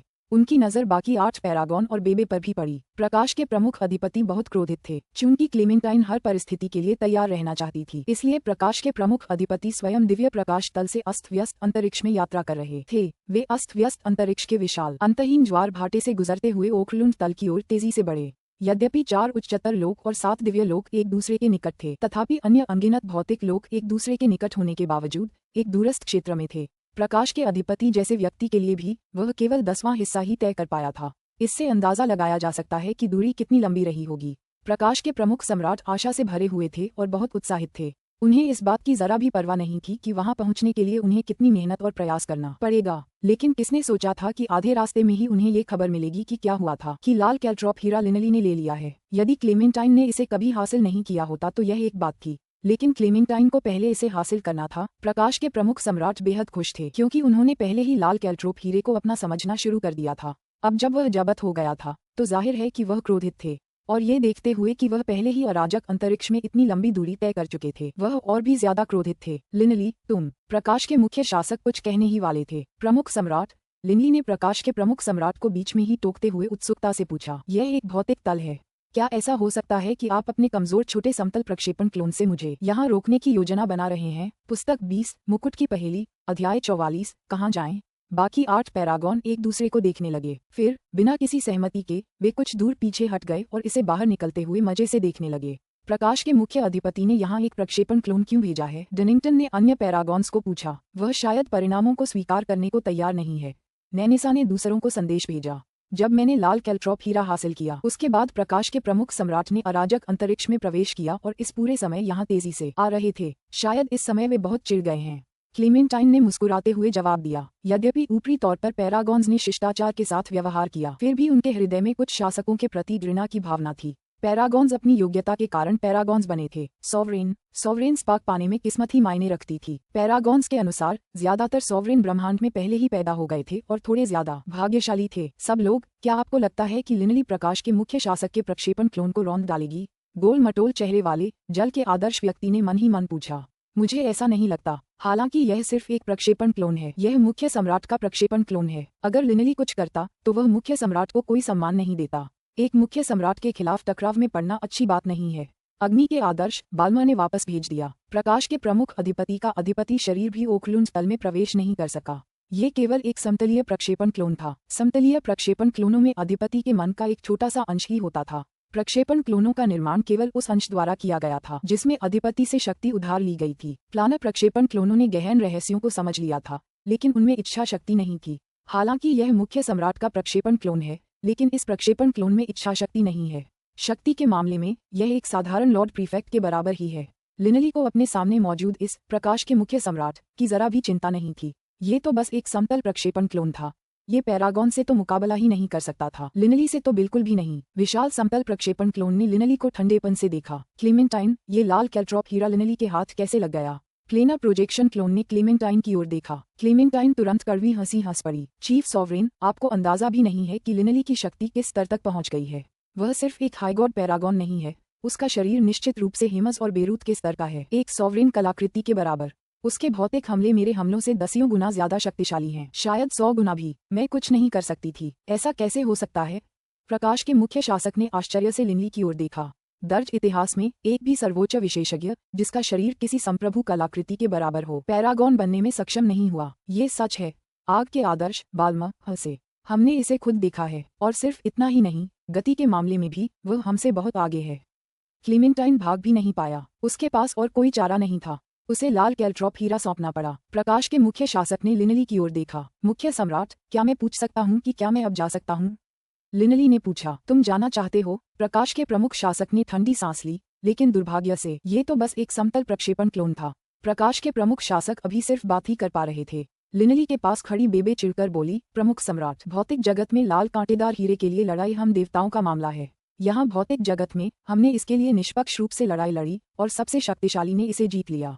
अब यह मेरे बॉस के पास है, इसलिए स्वाभाविक रूप से यह मेरे बॉस का है।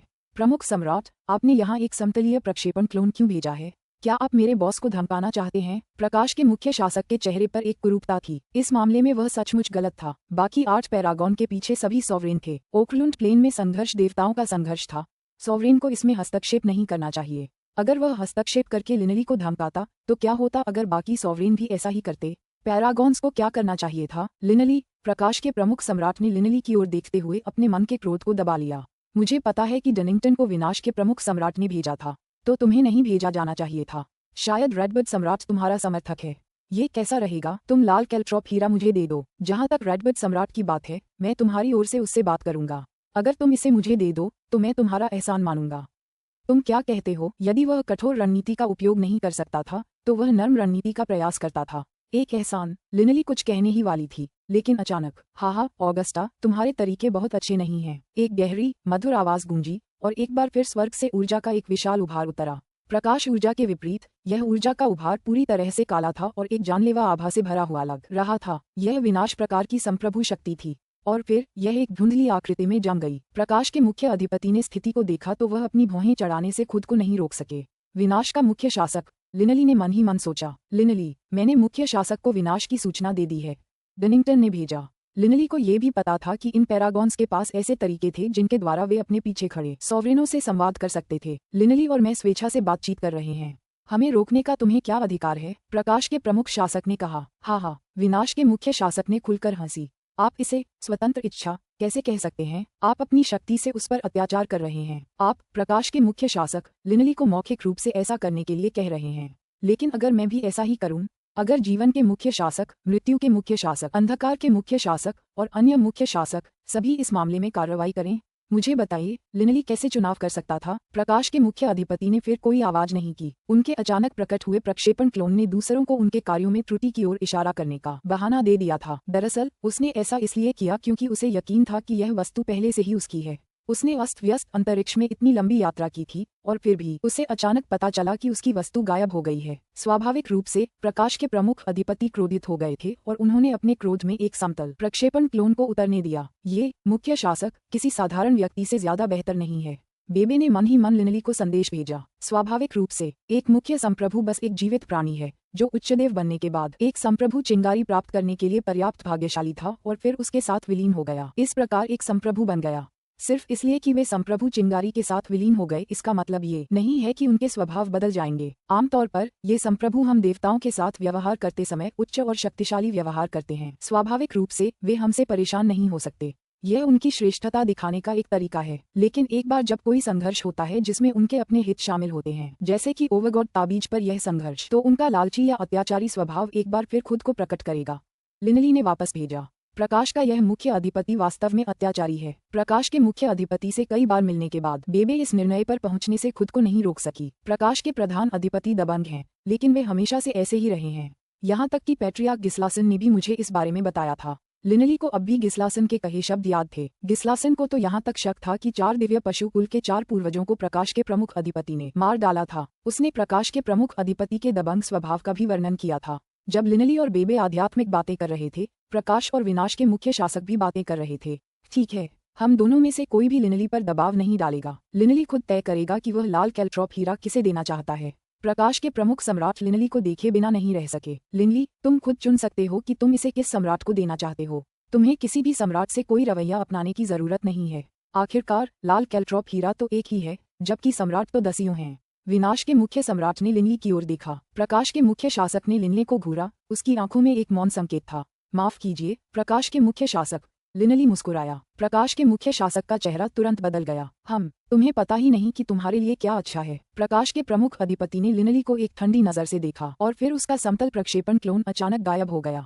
हालांकि लिनली का चेहरा नहीं बदला। वह चुपचाप हवा में खड़ा रहा और उसके चेहरे पर एक बार फिर मुस्कान की झलक दिखाई दी। हाँ, लिनली, शाबाश। विनाश के प्रमुख शासक सहजता से हंस पड़े। तुम चुन सकते हो कि यह लाल कैल्ट्रॉप हीरा किसे देना है। स्वाभाविक रूप से इसे मुझे देना अच्छा होगा, लेकिन मैं तुम्हें मजबूर नहीं करूंगा।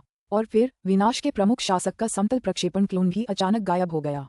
विश्व एक बार फिर सामान्य स्थिति में लौट आया। समुद्र की लहरें आगे बढ़ती रहीं और अन्य 8 पैरागॉन हंसते हुए उड़ते चले गए। हाँ, बॉस, अभी अभी प्रकाश के मुख्य शासक का चेहरा कितना मनोरंजक था। बेबे ने जश्न मनाया। मैंने पहले ही एक बार प्रकाश के मुख्य अधिपति को नाराज कर दिया था, अब मैंने उन्हें फिर से नाराज कर दिया है।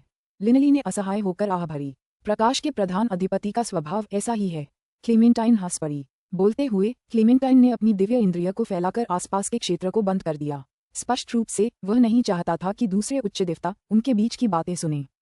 ये संप्रभुओं का समूह, इनके हमेशा के श्रेष्ठतावादी रवैये से मूर्ख मत बनो। जब कोई छोटी मोटी बात होती है जिसकी इन्हें परवाह होती है, या फिर कोई ऐसी बात जिससे इन्हें जरा भी शर्मिंदगी उठानी पड़ती है, तो ये भड़क उठते हैं।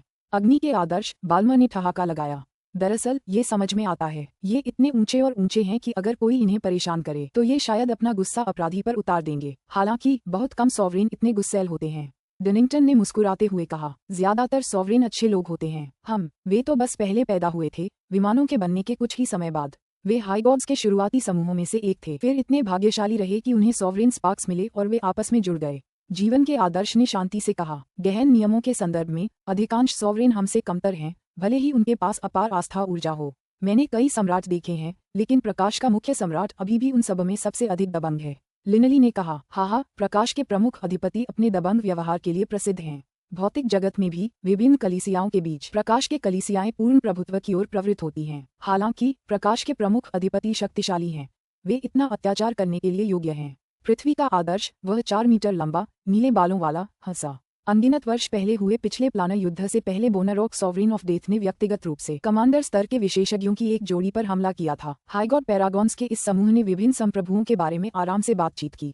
यह एक भौतिक जगत था, इसमें डरने की कोई आवश्यकता नहीं थी कि सम्राट इसे दिव्य इंद्रियों के माध्यम से खोज लेंगे। काफी देर तक बातचीत करने के बाद लिनली को सॉवरेन के बारे में काफी कुछ पता चला। जितना ज्यादा उसने सुना उतना ही उसे यह एहसास हुआ कि सॉवरेन कुछ खास नहीं थे। उन्हें भी खुशी, गुस्सा, दुख और मनोरंजन का एहसास था। ये बिल्कुल वैसा ही था जैसे नश्वर प्राणियों के लिए देवता उनसे कहीं ऊपर थे, लेकिन नरक लोक में देवता डाकू समूहों में बंट जाते थे और नश्वर संसार की तुलना में कहीं ज्यादा स्वार्थी और आक्रामक तरीके से काम करते थे। शायद केवल 4 अधिदेवता जो कि शिलालेखों के मानवीकरण थे, वास्तव में भावनाहीन और संवेदनाशून्य थे। ठीक है सब लोग, ओकलुंड प्लेन में यह मामला खत्म हो गया है। अब मैं चलता हूँ। पवन के आदर्श, बेयर हंसे। इस मैत्रीपूर्ण चर्चा के बाद उपस्थित सभी लोग एक दूसरे के और भी करीब आ गए। चलो साथ चलते हैं, हमें भी जाना है। डनिंगटन और अन्य पैरागॉन भी पास में ही थे। बॉस, अब जाने का समय हो गया है, बेबे ने जल्दी से कहा। सब लोग, पहले तुम जा सकते हो, मुझे कुछ काम है, लिनली ने अचानक कहा। 8 पैरागॉन्स हालांकि हैरान थे, कुछ नहीं बोले। उन्होंने लिनली को अलविदा कहा और फिर वे 8 फॉगद्वीप महाद्वीप की ओर उड़ने लगे। बॉस, क्या बात है, बेबे ने कहा। लिनली ने चिंता से भौहें चढ़ाते हुए कहा, बेबे, जब मुझे लाल कैल्ट्रॉप हीरा मिला था तो मैं बहुत उत्साहित था। मैंने चीजों के बारे में विस्तार से नहीं सोचा था, लेकिन अब जब मैं शांत हो गया हूँ तो मुझे एहसास हुआ है कि मैं टेलीपोर्टेशन एरेस के जरिए वापस नहीं जा सकता। टेलीपोर्टेशन एरे के माध्यम से वापस नहीं जा सकते? बेबे ने घूर कर देखा। ठीक है, टेलीपोर्टेशन एरे मुझे दिव्य लोकों या उच्च लोकों तक ले जाएंगे। तुम्हें पता होना चाहिए कि सभी सॉवरेन लाल कैल्ट्रॉप हीरा हासिल करना चाहते हैं। ओकलुंड लोक में वे मुझसे बिल्कुल भी नहीं लड़ सकते। हालांकि अगर मैं किसी दिव्य लोक या उच्च लोक में टेलीपोर्ट करूं तो शायद मुझे पता चलेगा कि वहां एक सॉवरेन एरे पर मेरा इंतजार कर रहा होगा। लिनली कड़वी हंसी। यदि जैसे ही वह कहीं टेलीपोर्ट होता तो उसे तुरंत एक सम्राट दिखाई देता। वह खत्म हो जाएगा, बचने का कोई मौका नहीं बचेगा। प्रत्येक विमान में अलग अलग संख्या में टेलीपोर्टेशन एरे हैं। नरक लोक में तो कई हैं, लेकिन पाताल लोक में केवल 2 टेलीपोर्टेशन एरे स्थान हैं। हालांकि उच्चतर और दिव्य लोकों में कई सम्राट हैं। उनमें से किसी एक के घात में होने की संभावना बहुत अधिक है। भले ही निम्नतर सम्राटों को इसकी आवश्यकता न हो, वे इसे किसी प्रमुख सम्राट को देकर अनुग्रह प्राप्त कर सकते हैं। लिनली काफी निराश हुआ। बॉस, तो फिर हमें कहाँ जाना चाहिए? बेबे को अब पता चल गया था कि स्थिति वाकई बहुत भयानक थी। ठीक है, हम कहाँ जाएं? लिनली पूरी तरह से भ्रमित हो गई। ये सच था कि 7 दिव्य लोकों और 4 उच्च लोकों में कई टेलीपोर्टेशन स्थान थे, जिनमें से कुछ के आसपास संप्रभु भी नहीं थे। लेकिन लिनली जोखिम नहीं उठा सकता था। अगर वह असफल होता तो उसे पछताने का मौका भी नहीं मिलता। मैंने लाल कैल्ट्रॉप हीरा हासिल कर लिया है, लेकिन मुझे नहीं पता कि यूलान प्लेन पर कैसे लौटूं। लिनली फूट कर हंसा। क्या ऐसा हो सकता है कि हमें ये जोखिम उठाना पड़े? बेबे ने बुदबुदाया। पुस्तक 20, क्राउन की पहेली, अध्याय 45, बेरूत की असली शक्ति। प्रकाश की अनेक रंगीन धाराएं बेतरतीब ढंग से प्रवाहित हो रही थीं, जो सामूहिक रूप से अव्यवस्थित अंतरिक्ष के विशाल और अंतहीन क्षेत्र का निर्माण कर रही थीं। अव्यवस्थित स्थान को सबसे खतरनाक स्थान कहा जा सकता है। यहाँ तक कि लाई गई साधारण दिव्य कलाकृतियां भी भयानक अराजक ऊर्जा धाराओं से छिन्न भिन्न हो जाएंगी। केवल वे विशेषज्ञ जिनके पास रक्षात्मक संप्रभु कलाकृतियां या उच्च दिव्य प्रतिमान हों, अराजक अंतरिक्ष में ऊर्जा के बार बार होने वाले टकरावों के सामने मुश्किल से जीवित रह पाएंगे। लेकिन ऐसा होने के बावजूद उच्च दिव्य प्रतिमान अराजक अंतरिक्ष में पूरी तरह से असहाय होंगे। ऊर्जा की विस्फोटक धाराएं आपस में टकरा रही थीं। जब आप भीतर फंस गए तो एकमात्र विकल्प यही था कि ऊर्जा धाराओं को अपनी इच्छानुसार ले जाने दिया जाए। ठीक इसी क्षण एक धुंधली सफेद चमक एक विशाल आकृति और उसके आसपास के क्षेत्र को ढक रही थी। इस विशाल आकृति ने एक लंबा सफेद वस्त्र पहना हुआ था, जिस पर सुनहरे डिजाइनों की कढ़ाई की गई थी। उसके लंबे सुनहरे बाल बिखरे हुए थे और ध्यान आकर्षित कर रहे थे। वह अराजक ऊर्जा के विशाल अंतहीन प्रवाह के बीच खड़ा था। इंद्रधनुषी रंग की अराजक धाराएं उससे टकरा रही थीं, लेकिन उसे हिला भी नहीं पा रही थीं। यह व्यक्ति प्रकाश के 7 अधिपतियों में सबसे महान विशेषज्ञ था। प्रकाश का प्रमुख अधिपति। प्रकाश के मुख्य अधिपति की आंखें दूर तक ठंडी निगाहों से घूर रही थीं। लाल कैल्ट्रोप हीरा पहले से ही मेरे हाथ में था। मैंने सोचा भी नहीं था। प्रकाश के प्रमुख सम्राट की आंखों में क्रोध की झलक थी। हालांकि भले ही वह महिला रेडबिड सम्राट उसके पीछे हो, जब वह ओकलुंड प्लेन से नरक लोक में जाएगा तो उसे बेतरतीब ढंग से किसी एक टेलीपोर्टेशन एरे में भेज दिया जाएगा। हो सकता है कि लाल कैल्ट्रोप हीरा दूसरे सम्राटों के हाथों में पड़ जाए। उसने तुरंत एक क्लोन के जरिए संदेश भेजा जो उसने दिव्य प्रकाश विमान में छोड़ दिया था। डेरी डी लेई, लिनली पर नजर रखना, देखना कि लिनली किस टेलीपोर्टेशन एरे से गुजरता है और किस विमान में जाता है। हाँ, मुख्य सम्राट। हालांकि क्लेमेंटाइन हाईगॉड्स के एक बड़े समूह को ले गई थी, लेकिन वास्तव में उन हाईगॉड्स ने डेरी के आदेशों का पालन किया था, क्योंकि डेरी उन 2 व्यक्तियों में से एक था जो प्रभु के साथ संपर्क बनाए हुए थे। उन हाई गॉड्स ने तुरंत अपनी दिव्य इंद्रियों को फैलाया और समुद्र के ऊपर स्थित लिनली और बेबे पर ध्यान केंद्रित किया। वे लिनली की गतिविधियों पर नजर रख रहे थे। लिनली ने स्वाभाविक रूप से अपनी दिव्य इंद्रिय का उपयोग अन्य उच्च देवताओं को उसका पीछा करने से रोकने के लिए किया। मौका लेना? बिल्कुल नहीं। बहुत सारे सॉवरेन ओवरगॉड तावीजों पर ध्यान दे रहे हैं। मुझे लगता है कि ज्यादातर टेलीपोर्टेशन एरिया में सॉवरेन आसपास ही होंगे। हालांकि मैं शक्तिशाली हूँ, लेकिन सॉवरेन के सामने मैं बिल्कुल भी पलटवार नहीं कर पाऊंगा। लिनली ने अपना सिर हिलाया। इस लाल कैल्ट्रॉप हीरे के मामले में मैं कोई गलती नहीं कर सकता। तो फिर हमें क्या करना चाहिए? बेबे भी चिढ़ गई और परेशान भी। लिनली ने कुछ देर सोचा, लेकिन फिर भी कोई पूरी तरह सुरक्षित विकल्प नहीं निकाल पाया। हालांकि नरक लोक में कुछ शासक थे जो लिनली के साथ अच्छे संबंध रखते थे, लेकिन असल में ये बस एक जूनियर के रूप में उस पर उनका विशेष ध्यान था। अगर इसमें लाल कैल्ट्रॉप हीरा शामिल था। हालांकि विनाश के मुख्य शासक के समतल प्रक्षेपण क्लोन ने काफी अच्छी बातें कही थीं, लेकिन लिनली के नरक लोक में लौटने के बाद जरूरी नहीं कि चीजें वैसी ही रहें। आखिरकार ओकलुंड प्लेन में उसका प्रक्षेपण क्लोन लिनली के साथ कुछ भी करने में सक्षम नहीं था और इसलिए उसे मजबूर करने की कोशिश करना व्यर्थ था। लेकिन एक बार जब वे नरकीय क्षेत्र में पहुंच गए, तो क्या सम्राट ओवरगॉड ताबीज लेना नहीं चाहेंगे? बॉस, चलो मेरे दादाजी बेरूत से पूछते हैं। शायद उनके पास कोई रास्ता हो। बेबे ने अचानक सुझाव दिया। यही हमारा एकमात्र विकल्प है। लिनली ने थोड़ा सिर हिलाया। युलान विमान, बारूक साम्राज्य, ड्रैगन ब्लड किला। हाल के दिनों में बेरूत लिनली के ड्रैगन ब्लड कैसल में रह रहा था, जबकि लिनली का दिव्य क्लोन अक्सर बेरूत से ओकलुंड प्लेन की प्रगति के बारे में बातें करता था। हाल ही में वे अक्सर साथ समय बिताते थे, जिससे लिनली और बेरूत एक दूसरे के और भी करीब और दोस्ताना महसूस करने लगे थे। स्वूश, एक आकृति तेजी से आगे बढ़ी और खाली बगीचे में पहुंच गई। वह लिनली थी। बगीचे में बेरूत बारूक कबीले के दो छोटे बच्चों को बड़े मजे से छेड़ रहा था। तुम दोनों अभी वहां जाकर खेलो, लिनली ने शांति से हंसते हुए कहा। हाँ। लिनली को देखकर दोनों बच्चों की सांस लेने की भी हिम्मत नहीं हुई। वे तुरंत आज्ञाकारी होकर वहां से चले गए। ड्रैगन ब्लड कैसल में लिनली का रुतबा बहुत पहले ही चरम पर पहुंच चुका था। बारूक वंश के वंशजों के दिलों में लिनली सबसे उच्च कोटि का जीवित व्यक्ति था। तुम्हें इतनी जल्दी क्या है? बेरूत शांति से हंसा। लिनली ने असहाय होकर कहा, लॉर्ड बेरूत, इस समय स्थिति काफी गंभीर है।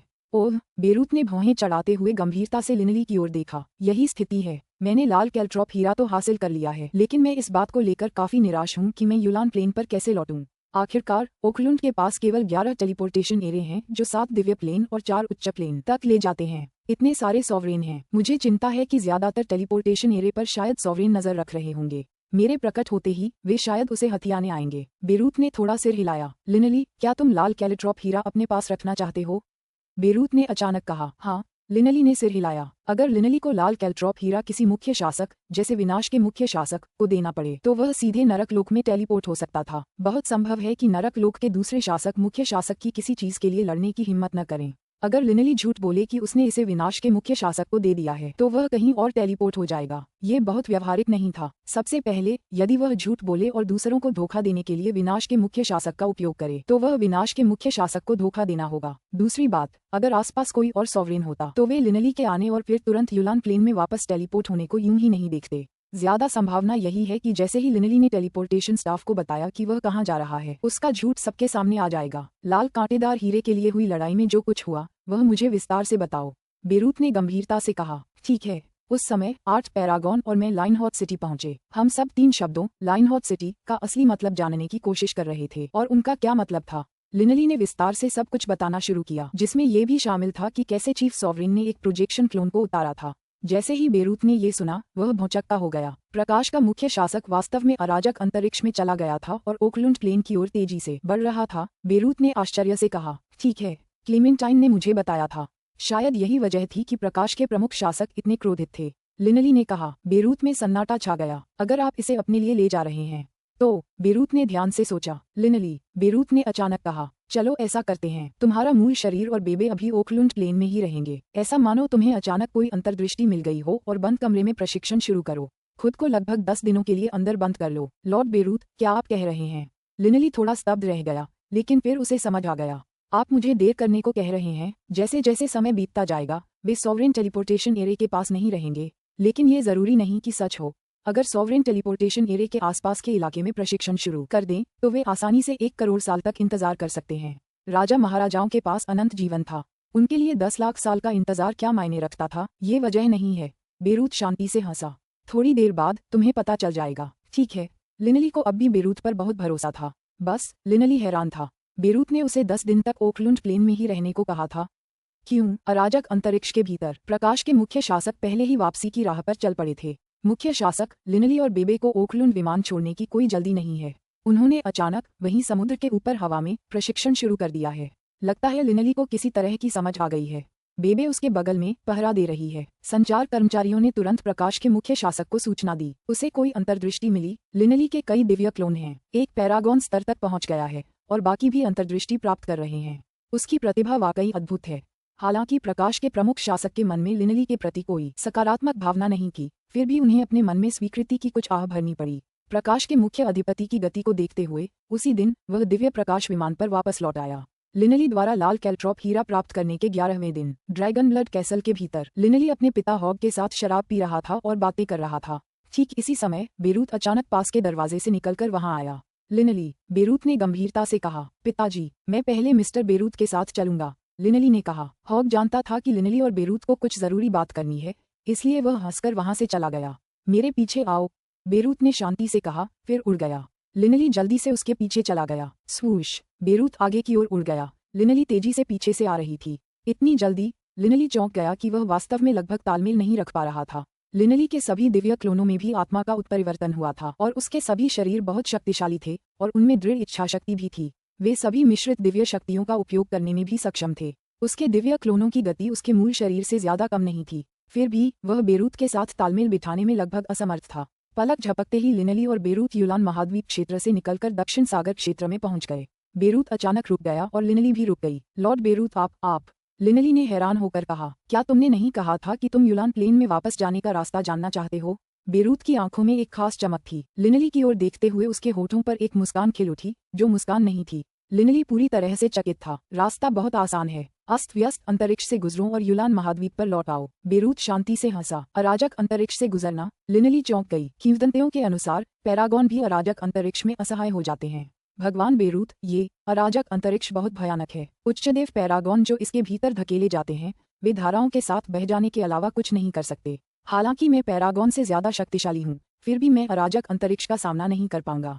लिनली को ज्यादा आत्मविश्वास नहीं था। मैं तुम्हें अकेले जाने के लिए नहीं कह रहा हूँ, बेरूत ने मुस्कुराते हुए कहा और फिर उसने अपना हाथ हथेली में खोल दिया।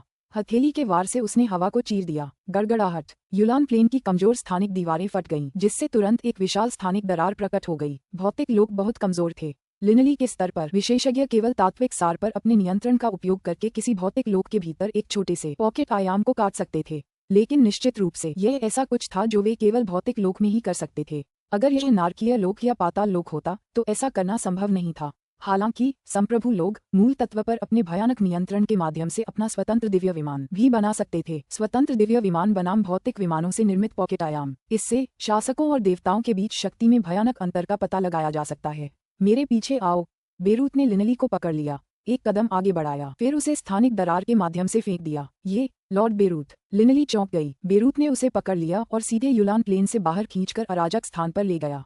अराजक अंतरिक्ष की बहुरंगी धाराएं हर जगह इतने मनमोहक और सुंदर ढंग से घूम रही थीं, लेकिन लिनली अब फंस चुका था और एक के बाद एक अराजक ऊर्जाएं उसके शरीर से टकरा रही थीं। लिनली ने जरा भी पीछे नहीं हटते हुए अपने शरीर के भीतर समाहित दिव्य शक्ति को तुरंत सक्रिय कर दिया ताकि वह उस अराजक ऊर्जा के टकराव का प्रतिरोध कर सके। चटचटाहट। पास में एक स्थानिक आंसू दिखाई दिया। अराजक ऊर्जा लिनले पर टूट पड़ी। उसे स्थानिक दरार में धकेलना चाहती थी, लेकिन लिनले ने प्रतिरोध किया। अराजक अंतरिक्ष की ऊर्जा सचमुच भयावह होती है।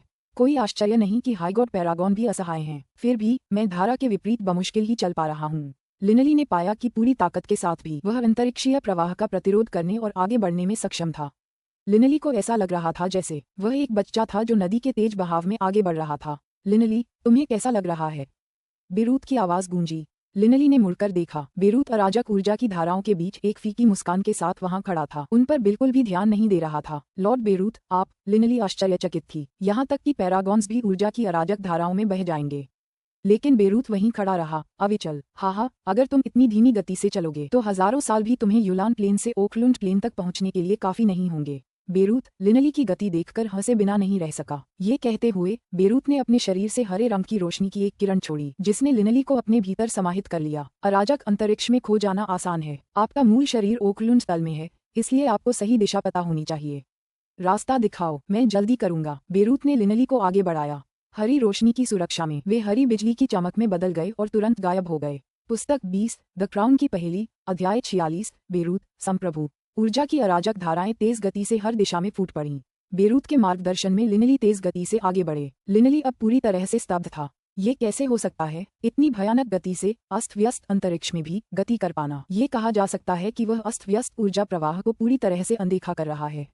बेरूथ, उसकी शक्ति। लिनली ने अपना सिर घुमाकर बेरूथ की ओर देखा, जो उसके बगल में खड़ा था। उसकी आंखें अविश्वास से भरी थीं। कोई अन्य संभावना नहीं थी। बेरूथ निश्चित रूप से देवता स्तर से आगे निकल गया था। देवता स्तर से आगे केवल प्रभु स्तर ही था। लॉर्ड बेरूथ, आप एक संप्रभु हैं? लिनले ने पूछा। हाँ। बेरूथ खुलकर हंसा और अपनी काली दाढ़ी पर हाथ फेरने से खुद को रोक नहीं पाया। लिनली, मैं बेफिक्री से अस्त व्यस्त अंतरिक्ष में तेज रफ्तार से उड़ सकता हूँ। उस रफ्तार से जो तुम किसी भौतिक तल पर उड़ने में सक्षम हो उससे 100 गुना ज्यादा है। तुम ही बताओ, अगर मैं सम्राट नहीं हूँ तो क्या हूँ? लिनली अचंभित रह गया। बेरूथ ने स्पष्ट रूप से स्वीकार किया कि वह एक संप्रभु था। महाराज, लेकिन ये कैसे हो सकता है? लिनली एक पल के लिए पूरी तरह से स्तब्ध और भ्रमित हो गई। लॉर्ड बेरूथ, किसी महाराज के लिए भौतिक जगत में प्रवेश करना संभव नहीं है। भौतिक जगत किसी महाराज की ऊर्जा की भयानक शक्ति का सामना करने में पूरी तरह असमर्थ है। ओकलुंड प्लेन में विनाश और प्रकाश के मुख्य शासक केवल अपने प्लेन प्रक्षेपण क्लोनों को ही प्रकट करने में सक्षम थे। हाँ, देवताओं में तो ये कहावत है कि सम्राट भौतिक लोकों में प्रवेश नहीं कर सकते। बेरूथ ने अपनी दाढ़ी सहलाते हुए मुस्कुराया। लेकिन ज्यादा सटीक तौर पर कहें तो विदेशी सम्राट भौतिक लोकों में प्रवेश नहीं कर सकते। विदेशी शासक? लिनली ने भौहें चढ़ाईं। लिनली, क्या आप जानते हैं कि संप्रभु लोग भौतिक लोकों में प्रवेश क्यों नहीं कर पाते? बेरूथ ने एक अलग विषय पर बात शुरू कर दी। सिद्धांत, क्या ये सिर्फ इसलिए नहीं है कि संप्रभुओं के पास बहुत ज्यादा ऊर्जा होती है और भौतिक स्तर उनका सामना करने में असमर्थ हैं? लिनली ने कहा। लिनली, अगर यह सच है कि सॉवरेन में बहुत ज्यादा ऊर्जा होती है और भौतिक स्तर उसका सामना नहीं कर पाते, तो जरा ध्यान से सोचो। अगर सॉवरेन अपनी ऊर्जा को सिकोड़ लेते हैं और उसे अपने अंदर से बाहर नहीं निकलने देते, तो भौतिक स्तर कैसे रह सकता है? बेरूथ हंसा। ये सच है। लिनली को समझ नहीं आया। यदि कोई सॉवरेन अपनी ऊर्जा और आभा को संकुचित कर दे, तो भले ही लिनली उसके सामने खड़ी हो, लिनली को कुछ भी महसूस नहीं होगा। ये देखते हुए कि उनकी आभा को संकुचित करने की क्षमता कितनी शक्तिशाली थी, वे भौतिक जगत को क्यों ध्वस्त कर सकते थे? इस प्रकार आपके पहले के शब्द पूरी तरह से सही नहीं थे, बेरूथ ने शांत हंसी के साथ कहा।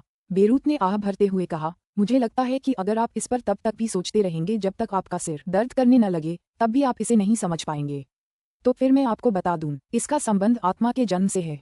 हर दिन एक भौतिक लोक नए जीवन को जन्म देगा और हर जीवित प्राणी में एक आत्मा होगी। उदाहरण के लिए, युलान लोक के जीवों की आत्माएं युलान लोक के अनुकूल होंगी।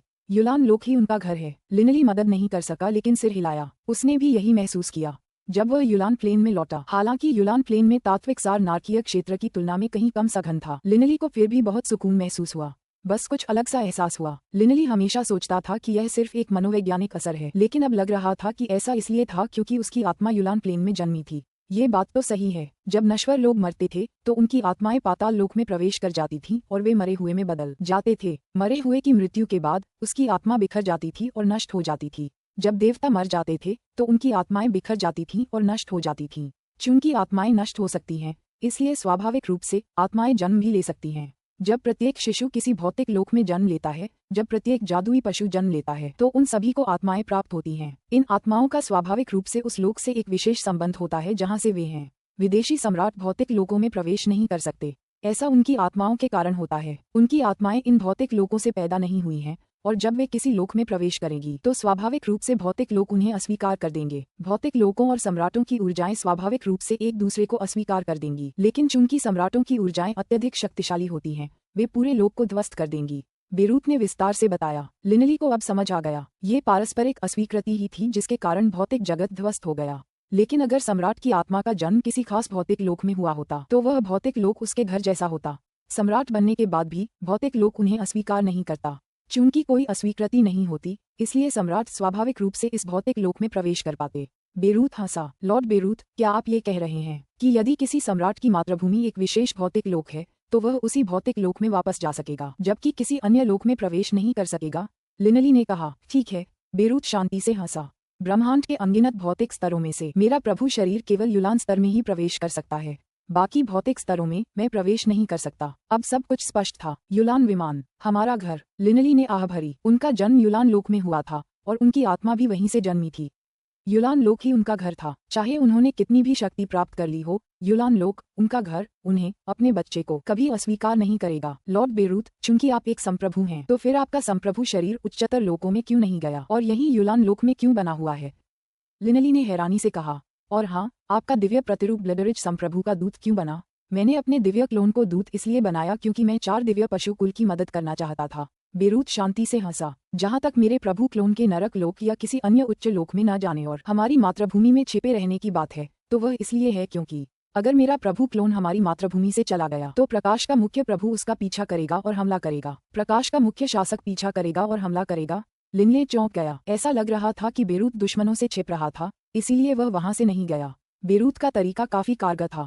यूलान प्लेन बेरूत का घर था, लेकिन प्रकाश के प्रमुख शासक का घर नहीं। बेरूत बिना बाहर आए वहां छिप सकता था, लेकिन दूसरे शासक वहां प्रवेश नहीं कर सकते थे। प्रकाश का मुख्य शासक तुम्हें क्यों मारना चाहेगा? लिनली बहुत हैरान था। हाँ, बेशक वो मुझे मारना चाहता है। मेरे लिए उसकी नफरत गहरी है। मेरे दिव्य क्लोन को नरक लोक में सुरक्षित रहने की इकलौती वजह सिर्फ यही है कि मैंने भारी कीमत चुकाकर विनाश के प्रमुख शासक को अपनी मदद के लिए राजी कर लिया था। बेरूत जोर से हंसा। छोड़ो भी, बस हो गया। अब जरूरी है कि तुम अपना असली शरीर पाओ और जल्द से जल्द यूलान प्लेन में वापस लौटो। लिनली ने सिर हिलाया। बेरूत का उसे अराजक अंतरिक्ष में ले जाना भी काफी खतरनाक था। आखिरकार जब बेरूत अराजक अंतरिक्ष में प्रवेश कर सकता था तो प्रकाश का प्रमुख सम्राट भी ऐसा कर सकता था। कोई आश्चर्य नहीं कि लॉर्ड बेरूत ने मुझे 10 दिन या उससे ज्यादा इंतजार करने को कहा। शायद वह थोड़ी देर और रुकना चाहते थे ताकि प्रकाश के प्रमुख अधिपति के दिव्य प्रकाश तल पर लौटने का इंतजार कर सकें। लिनली अब पूरी तरह समझ गया था कि बेरूत ने उसे 10 दिन इंतजार करने के लिए क्यों कहा था। लिनली का मूल शरीर ओकलुंड प्लेन में था, जबकि उसके दिव्य क्लोन बेरूत के साथ थे। अपने शरीरों के बीच के संबंध के माध्यम से वह आसानी से सही दिशा का पता लगाने में सक्षम था, जिससे बेरूत इस क्षेत्र की अराजक धाराओं में चलते हुए कोई गलत मोड़ नहीं ले पाता था। प्रभु बेरूत, क्या प्रकाश के प्रधान सम्राट हमारा पीछा करके हम पर हमला करेंगे? लिनली थोड़ा चिंतित था। बेरूत के लिए चिंतित? चिंता मत करो, उसे कैसे पता चलेगा कि हम अराजक स्थान में हैं? बेरूत ने आत्मविश्वास से कहा। इसके अलावा जब मैं अराजक स्थान में प्रवेश करता हूँ तो मैं अपनी दिव्य इंद्रिय को फैला देता हूँ। एक सम्राट की दिव्य इंद्रिय की पहुंच आपकी कल्पना से कहीं परे होती है। जैसे ही वह मेरी दिव्य इंद्रिय की सीमा में प्रवेश करेगा, मेरे पास तैयारी के लिए पर्याप्त समय होगा। लिनली ने थोड़ा सिर हिलाया। एक सम्राट की दिव्य भावना आसानी से पूरे नरक लोक या पूरे पाताल लोक तक फैल सकती थी।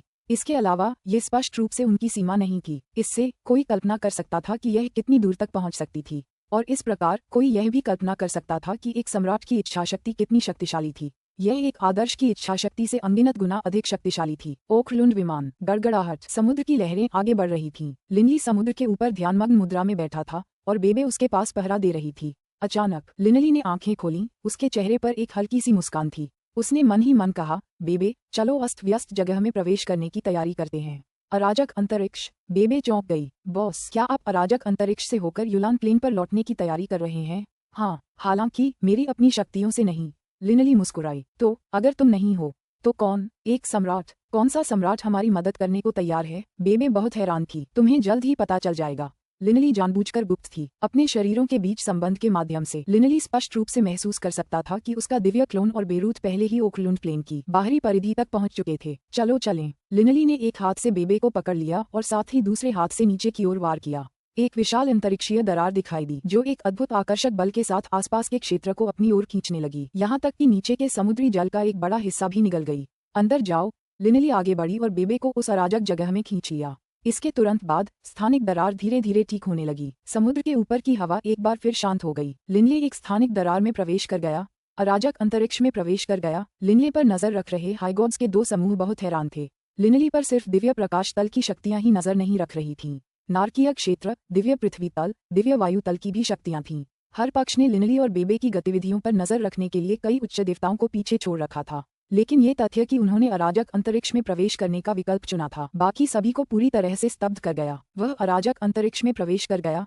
आत्मनिर्वासन। वे उच्च देवता अवाक रह गए। शायद उसका कोई राजा होगा जो उसका स्वागत करने के लिए वहां मौजूद होगा।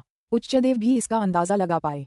जल्दी से राजा को खबर दो। विभिन्न शक्तियां अपने दिव्य क्लोनों के माध्यम से एक साथ अपने शासकों को रिपोर्ट करती थीं। दिव्य प्रकाश विमान गॉड्सगाल सागर की गहराई में। क्या उसने अव्यवस्थित अंतरिक्ष के प्रवाह में प्रवेश करना चुना? प्रकाश के प्रमुख अधिपति की आंखें भी स्तब्ध थीं, लेकिन एक पल बाद वह संभला, फिर ठंडी हंसी हंसते हुए बोला, लिनली के पीछे वाला अधिपति जरूर उसका स्वागत करने अव्यवस्थित अंतरिक्ष में चला गया है।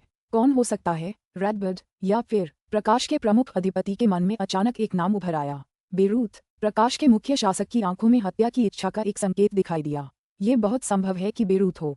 प्रकाश के प्रमुख सम्राट को जरा भी संकोच नहीं हुआ। उनके शरीर से ऊर्जा कांप उठी और अचानक उनके सामने एक अंतरिक्षीय दरार प्रकट हो गई। एक ही कदम में वे अराजक अंतरिक्ष में प्रवेश कर गए और फिर वह अंतरिक्षीय दरार गायब हो गई। अस्त व्यस्त अंतरिक्ष। प्रकाश का मुख्य अधिपति प्रकाश की किरण की तरह आश्चर्यजनक गति से आगे बढ़ रहा था। बेरूत, मुझे उम्मीद है कि तुम जल्दी से आगे बढ़ोगे। अगर मैं तुम्हें पकड़ लूं। हम प्रकाश के मुख्य शासक को, हालांकि यह निश्चित नहीं था कि वह बेरूत ही था, लिनली और उसके बीच के रिश्ते को देखते हुए यह उचित लगा। बेरूत हमेशा यूलान प्लेन में छिपा रहता था, इसी वजह से प्रकाश के मुख्य शासक को बहुत पहले ही उस पर गुस्सा आ गया था। वह बेरूत को मारने का जरा सा भी मौका नहीं छोड़ेगा। ऊर्जा का सुंदर चक्रीय प्रवाह उनके पास से तेजी से गुजरा। बेरूत के शरीर से लगातार हरी रोशनी निकल रही थी और जैसे ही लिनली और बेबे तेज गति से यूलान प्लेन की ओर उड़े, उसने उन्हें ढक लिया। दादाजी बेरूत, क्या मैं सपना देख रही हूँ? बेबे ने अविश्वास से बेरूत की ओर देखा। दादाजी, आप सचमुच एक सम्राट हैं? ये तो अकल्पनीय है। इससे पहले वह लिनली के पीछे पीछे उस अराजक जगह में पहुंच गया था। बेरूत को आते देख बेबे पूरी तरह से स्तब्ध रह गई थी। दादाजी बेरूत, आप एक सम्राट हैं। आपने अपनी शक्ति हमेशा क्यों छिपाई? आप ब्लडरिच सम्राट के दूत क्यों हैं? बेबे लगातार सवाल पूछती रही। ठीक है, अभी के लिए इतना ही काफी है। तुम्हारे दादाजी बेरूत अभी पूरी रफ्तार से चल रहे हैं। वापस आने के बाद हम धीरे धीरे बातें कर सकते हैं, लिनली ने जल्दी से कहा। लिनली समझ गई कि बेरूत के लिए भी अस्त व्यस्त जगह से सफर करना जोखिम भरा था। हालांकि रास्ते में बेबे लगातार बातें करता रहा। जाहिर है वह बहुत ज्यादा उत्तेजित था। मैं इसे रोक नहीं सकता। बेबे ने अपनी मुठ्ठियां भींच लीं और दांत दिखाते हुए मुस्कुराने लगा। वह स्पष्ट रूप से उत्साहित था। जल्द ही, हमने उड़ान में जितना समय बिताया है उसके हिसाब से हम आधे से ज्यादा रास्ता तय कर चुके होंगे। बस थोड़ा और इंतजार करो, लिनली ने दिलासा दिया। हाँ, बेरूत अचानक हंसा। क्या है? लिनली और बेबे दोनों ने बेरूत की ओर देखा। प्रकाश का प्रधान सम्राट सचमुच आ गया है। मैंने उसे पहले ही खोज लिया है। बेरूत खुशी से हंसा।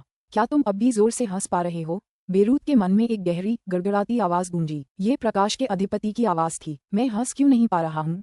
बेरूत ने हंसते हुए जवाब दिया। मुझे पता था कि अगर मुझे पकड़ने का जरा भी मौका होता तो तुम, ऑगस्टा, उसे हरगिज नहीं छोड़ती।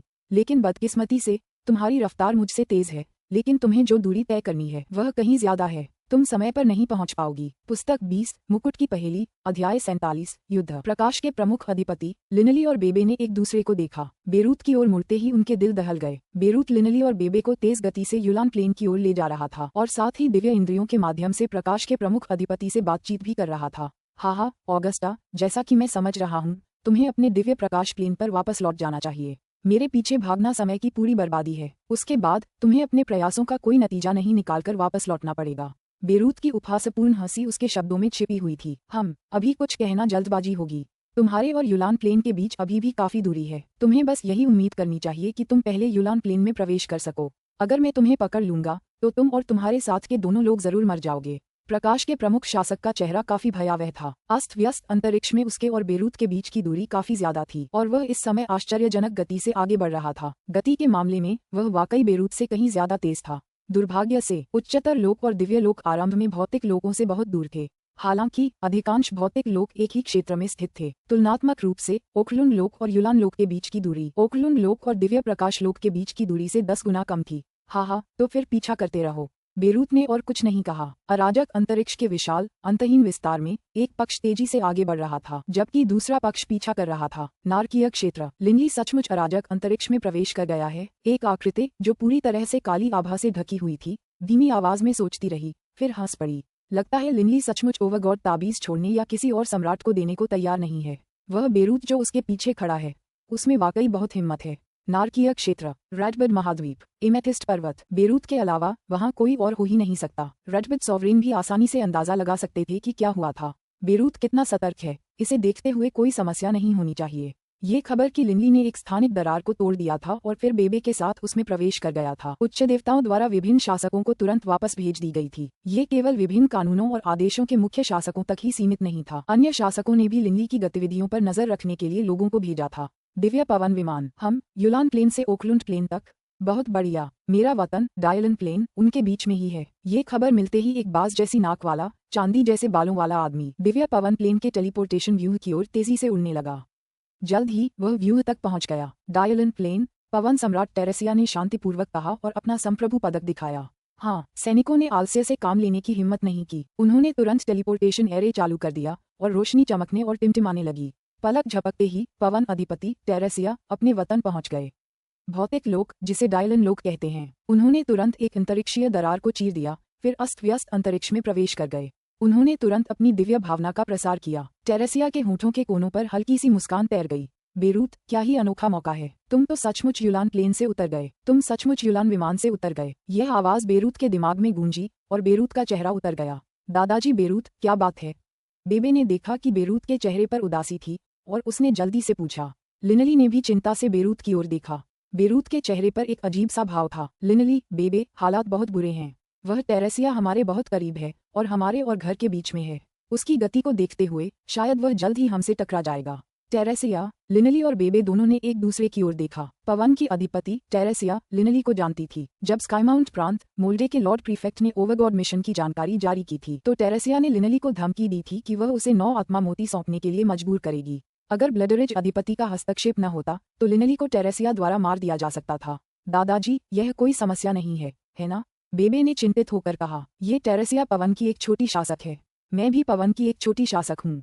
हालांकि कानूनों में वह पैरागॉन के स्तर तक पहुंच गया है, इसलिए वह काफी परेशान करने वाला है। हालांकि बेरूत चिंतित था, फिर भी वह लिनली और बेबे को लगातार आगे बढ़ा रहा था। लिनली ने भौहें चढ़ाईं। वे दोनों ही छोटे शासक थे, लेकिन एक कानून के मामले में आदर्श था। देखने में तो बेरूत उसके लिए कोई मुकाबला नहीं था। टेरेसिया से लड़ना कोई समस्या नहीं है। मुख्य समस्या यह है कि एक बार जब वह हमें बांध लेगा तो अगर प्रकाश का मुख्य शासक उसे जीत लेता है तो हम खत्म हो जाएंगे। बेरूत ने चिंतित होकर कहा। ठीक है, अगर दादाजी टेरेसिया से लड़ने लगे तो वे आगे नहीं बढ़ पाएंगे। बेबे इतना घबरा गया कि उसका चेहरा लाल हो गया। एक बार प्रकाश का प्रधान अधिपति हमें पकड़ ले तो। लिनली ने बेरूत की ओर देखा। न तो वह और न ही बेबे मदद कर पाए। उन्हें बेरूत पर निर्भर रहना पड़ा। टेरेसिया, तुम्हें यह ओवरगॉड ताबीज क्यों चाहिए? लाल कैल्ट्रॉप हीरा तो 3 ताबीजों में से एक है। इसे पाने से तुम्हें कोई खास फायदा नहीं है। क्या ऐसा हो सकता है कि तुम एक छोटी शासक मिशन पूरा करने और एक ओवरगॉड कलाकृति हासिल करने का भी सपना देखती हो? बेरूत ने भेजा। अगर तुम नहीं चाहते कि मैं तुम्हें रोकूं तो कोई बात नहीं। बेरूत, पिछली बार जो मैंने कहा था उसे मान लो। टेरेसिया ने संदेश भेजा। आपके सपनों में बेरूत को गुस्सा आने से रोका नहीं जा सका। हाँ, अगर तुम मना करोगी तो मैं तुम्हें रोक दूंगी। मुझे लगता है जल्द ही तुम्हारा और मेरा आमना सामना होगा। टेरेसिया ने आत्मसंतुष्ट होकर हंस दिया। बेरूत ने अपनी आवाज दबाते हुए कहा, बोलो। इसके अलावा हमें न रोकने के बदले में तुम और क्या चाहते हो? टेरेसिया एक आदर्श और पवन शक्ति का छोटा शासक था। गति के मामले में वह बेरूत से भी थोड़ा तेज था। अगर बेरूत टेरेसिया को दरकिनार करके यूलान प्लेन पर वापस जाना चाहता था तो सबसे पहले तो उसे एक बहुत ही घुमावदार रास्ता अपनाना पड़ता जो बहुत दूर था। और दूसरी बात, टेरेसिया सीधे यूलान प्लेन तक जाकर बेरूत का इंतजार कर सकती थी। चाहे जो भी हो, टेरेसिया से बचने का कोई रास्ता नहीं था। मैंने तुम्हें पहले ही बता दिया है कि मुझे क्या चाहिए। ठीक है, अगर तुम मेरी यह मांग पूरी नहीं कर सकते तो ये भी ठीक है। लाल कांटे वाला हीरा दे दो और मैं तुम्हें जाने दूंगी। टेरेसिया ने भेजा। लाल कांटे वाला हीरा सौंप दोगे? क्या इससे ये यात्रा व्यर्थ नहीं हो जाएगी? टेरेसिया, मुझे बहुत दूर मत ले जाओ। बेरूत ने गुस्से से कहा। तुम्हें बहुत दूर तक धकेल दूं? और अगर मैं तुम्हें बहुत दूर तक धकेल दूं तो तुम क्या करोगे? तुम बस यूलान प्लेन में छिपते हो, कभी बाहर आने की हिम्मत नहीं करते। टेरेसिया ने घमंड से कहा। तो फिर हम दोनों आमने सामने मुकाबला क्यों नहीं करते? बेरूत ने गुस्से से जवाब दिया। हाँ, तो बेरूत, जिसमें चूहे जैसी कायरता है, सचमुच ऐसे साहसिक शब्द बोलने की हिम्मत कैसे कर सकता है? कितना दुर्लभ, सचमुच कितना दुर्लभ। टेरेसिया मन ही मन बेरूत की ओर देखकर हंस पड़ी। बेरूत ने ठंडी सांस ली और कुछ भी नहीं बोला। लिनली को नहीं पता था कि बेरूत और टेरेसिया एक दूसरे से क्या कह रहे थे, लेकिन बेरूत के चेहरे के भाव देखकर वह अंदाजा लगा सकता था कि क्या हुआ होगा। लगता है लॉर्ड बेरूत और टेरेसिया किसी समझौते पर नहीं पहुंच पाए। यह मुसीबत बनने वाला है। लिनली और बेबे के पास इंतजार करने और देखने के अलावा कोई चारा नहीं था कि क्या होने वाला है। बहुरंगी अराजक ऊर्जा की धाराएं चारों ओर घूम रही थीं तथा कभी कभी स्थानिक दरारें भी दिखाई दे रही थीं। बेरूत ने लिनली और बेबे को आगे बढ़ाना जारी रखा। कुछ ही क्षणों बाद, दादाजी, टेरेसिया, बेबे ने आश्चर्य से पुकारा। लिनली ने दूर तक गौर से देखा। हरी रोशनी का वह आभामंडल, लंबे लहराते चांदी जैसे बालों वाला वह लंबा कद, वे संकरी पतली आंखें जिनमें चाकू जैसी नजर थी। बेरूत और बाकी दोनों को देखते हुए उसकी ऊपर की ओर झुकी हुई ठंडी मुस्कान।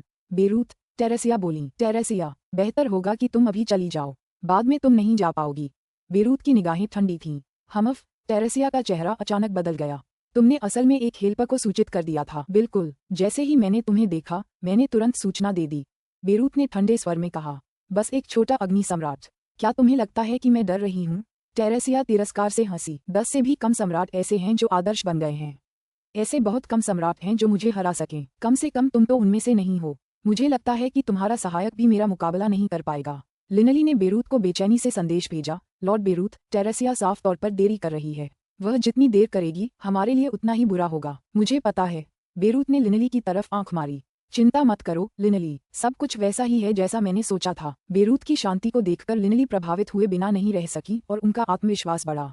लिनली, पिछली बार ब्लडरिज सॉवरेन ने तुम्हें भागने दिया था, इस बार तुम्हें मुश्किल होगी। टेरेसिया ने अपना हाथ हिलाया और एक ठंडी तेज रोशनी चमकी और एक विशाल पतली दरांती प्रकट हुई। दरांती से निकलने वाली आभा ने आसपास के अस्त व्यस्त स्थान को थर्रा दिया।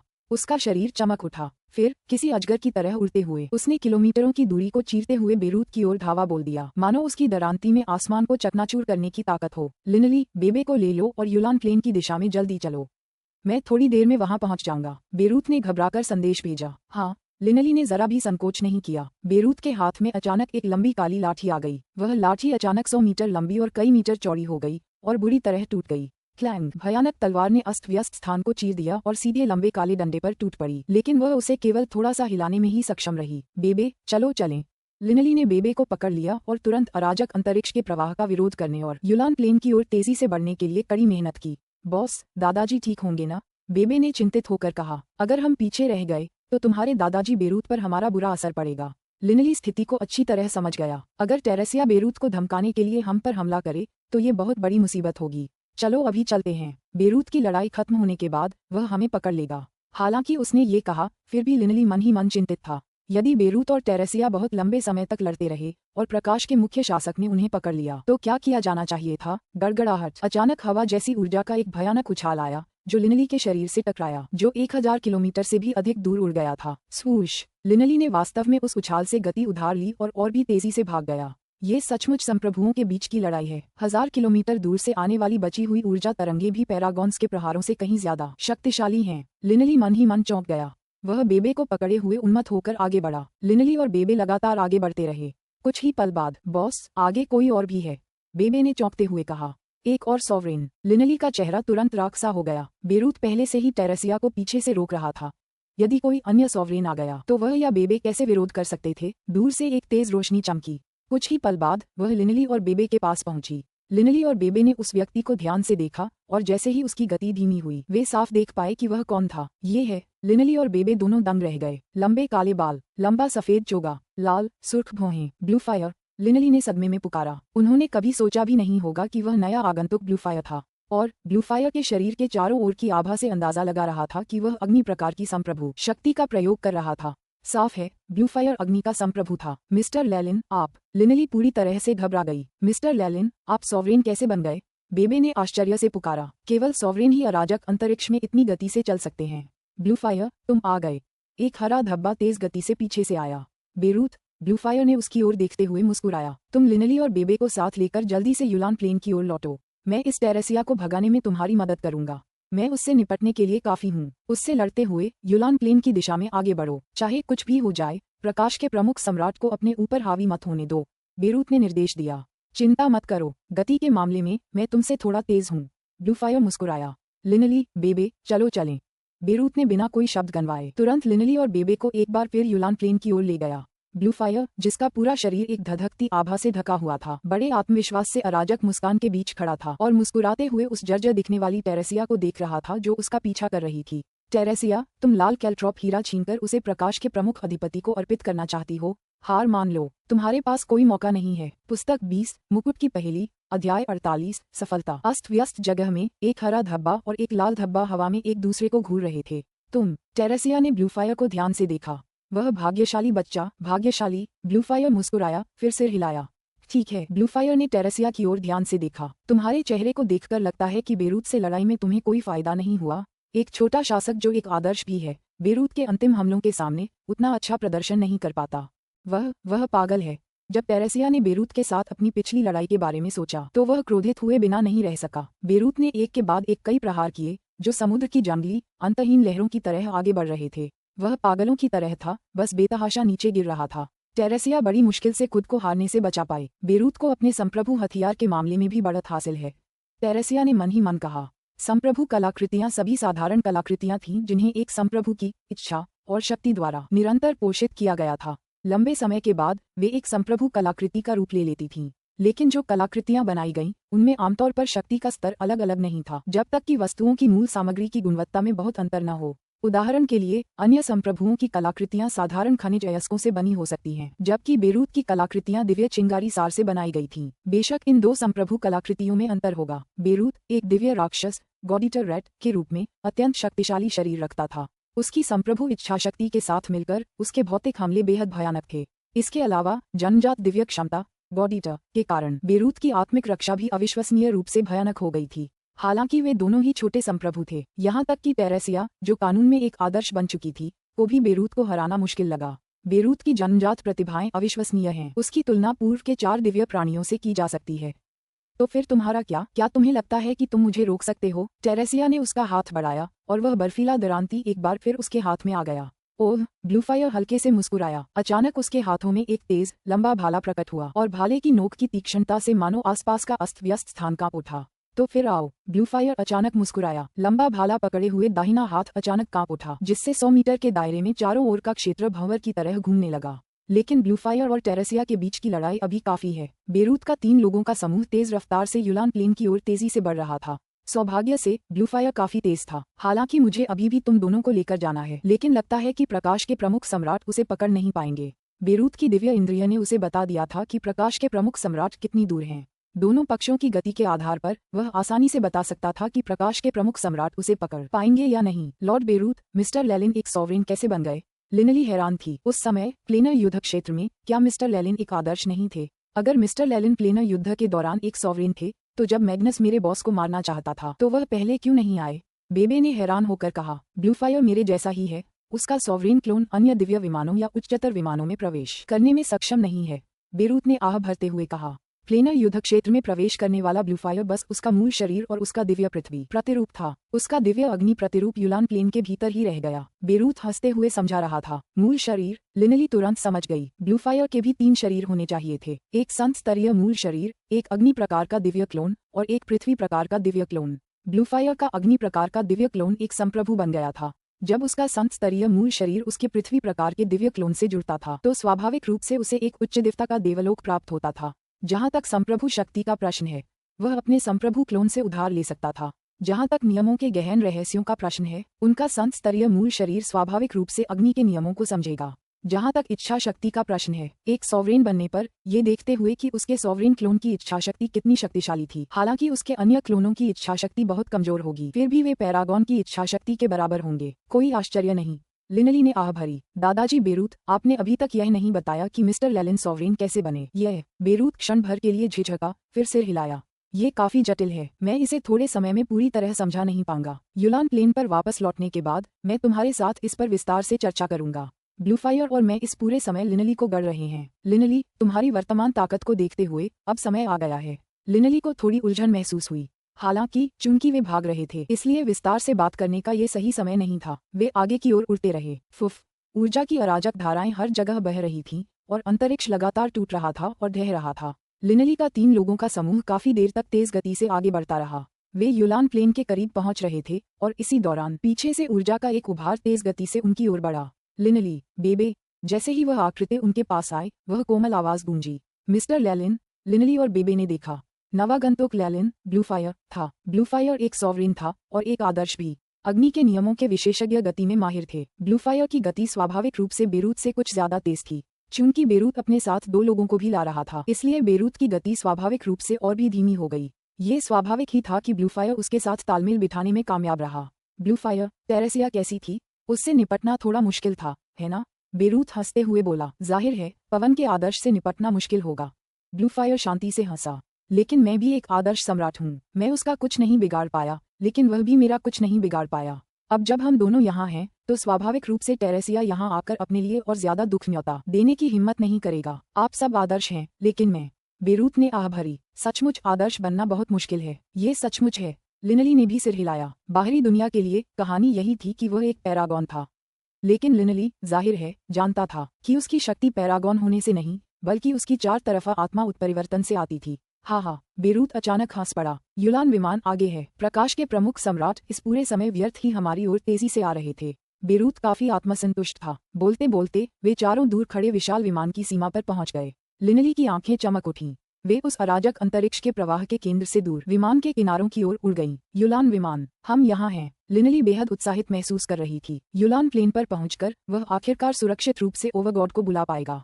इसके अलावा उसके परिवार और दोस्त भी युलान प्लेन में थे। हाँ, ऑगस्टा, हम पहुंच ही गए। तुम बिना रुके, बिना आराम किए जल्दी जल्दी आ रही थीं। लेकिन अफसोस, आखिरकार तुम हमारे साथ नहीं आ पाईं। बेरूत समतल सीमाओं के पास पहुंचते हुए दूर तक देखता रहा और दिव्य अनुभूति से बोला, ये तुम्हारे लिए एक दुर्लभ अवसर था, लेकिन तुम इसे समझ नहीं पाईं।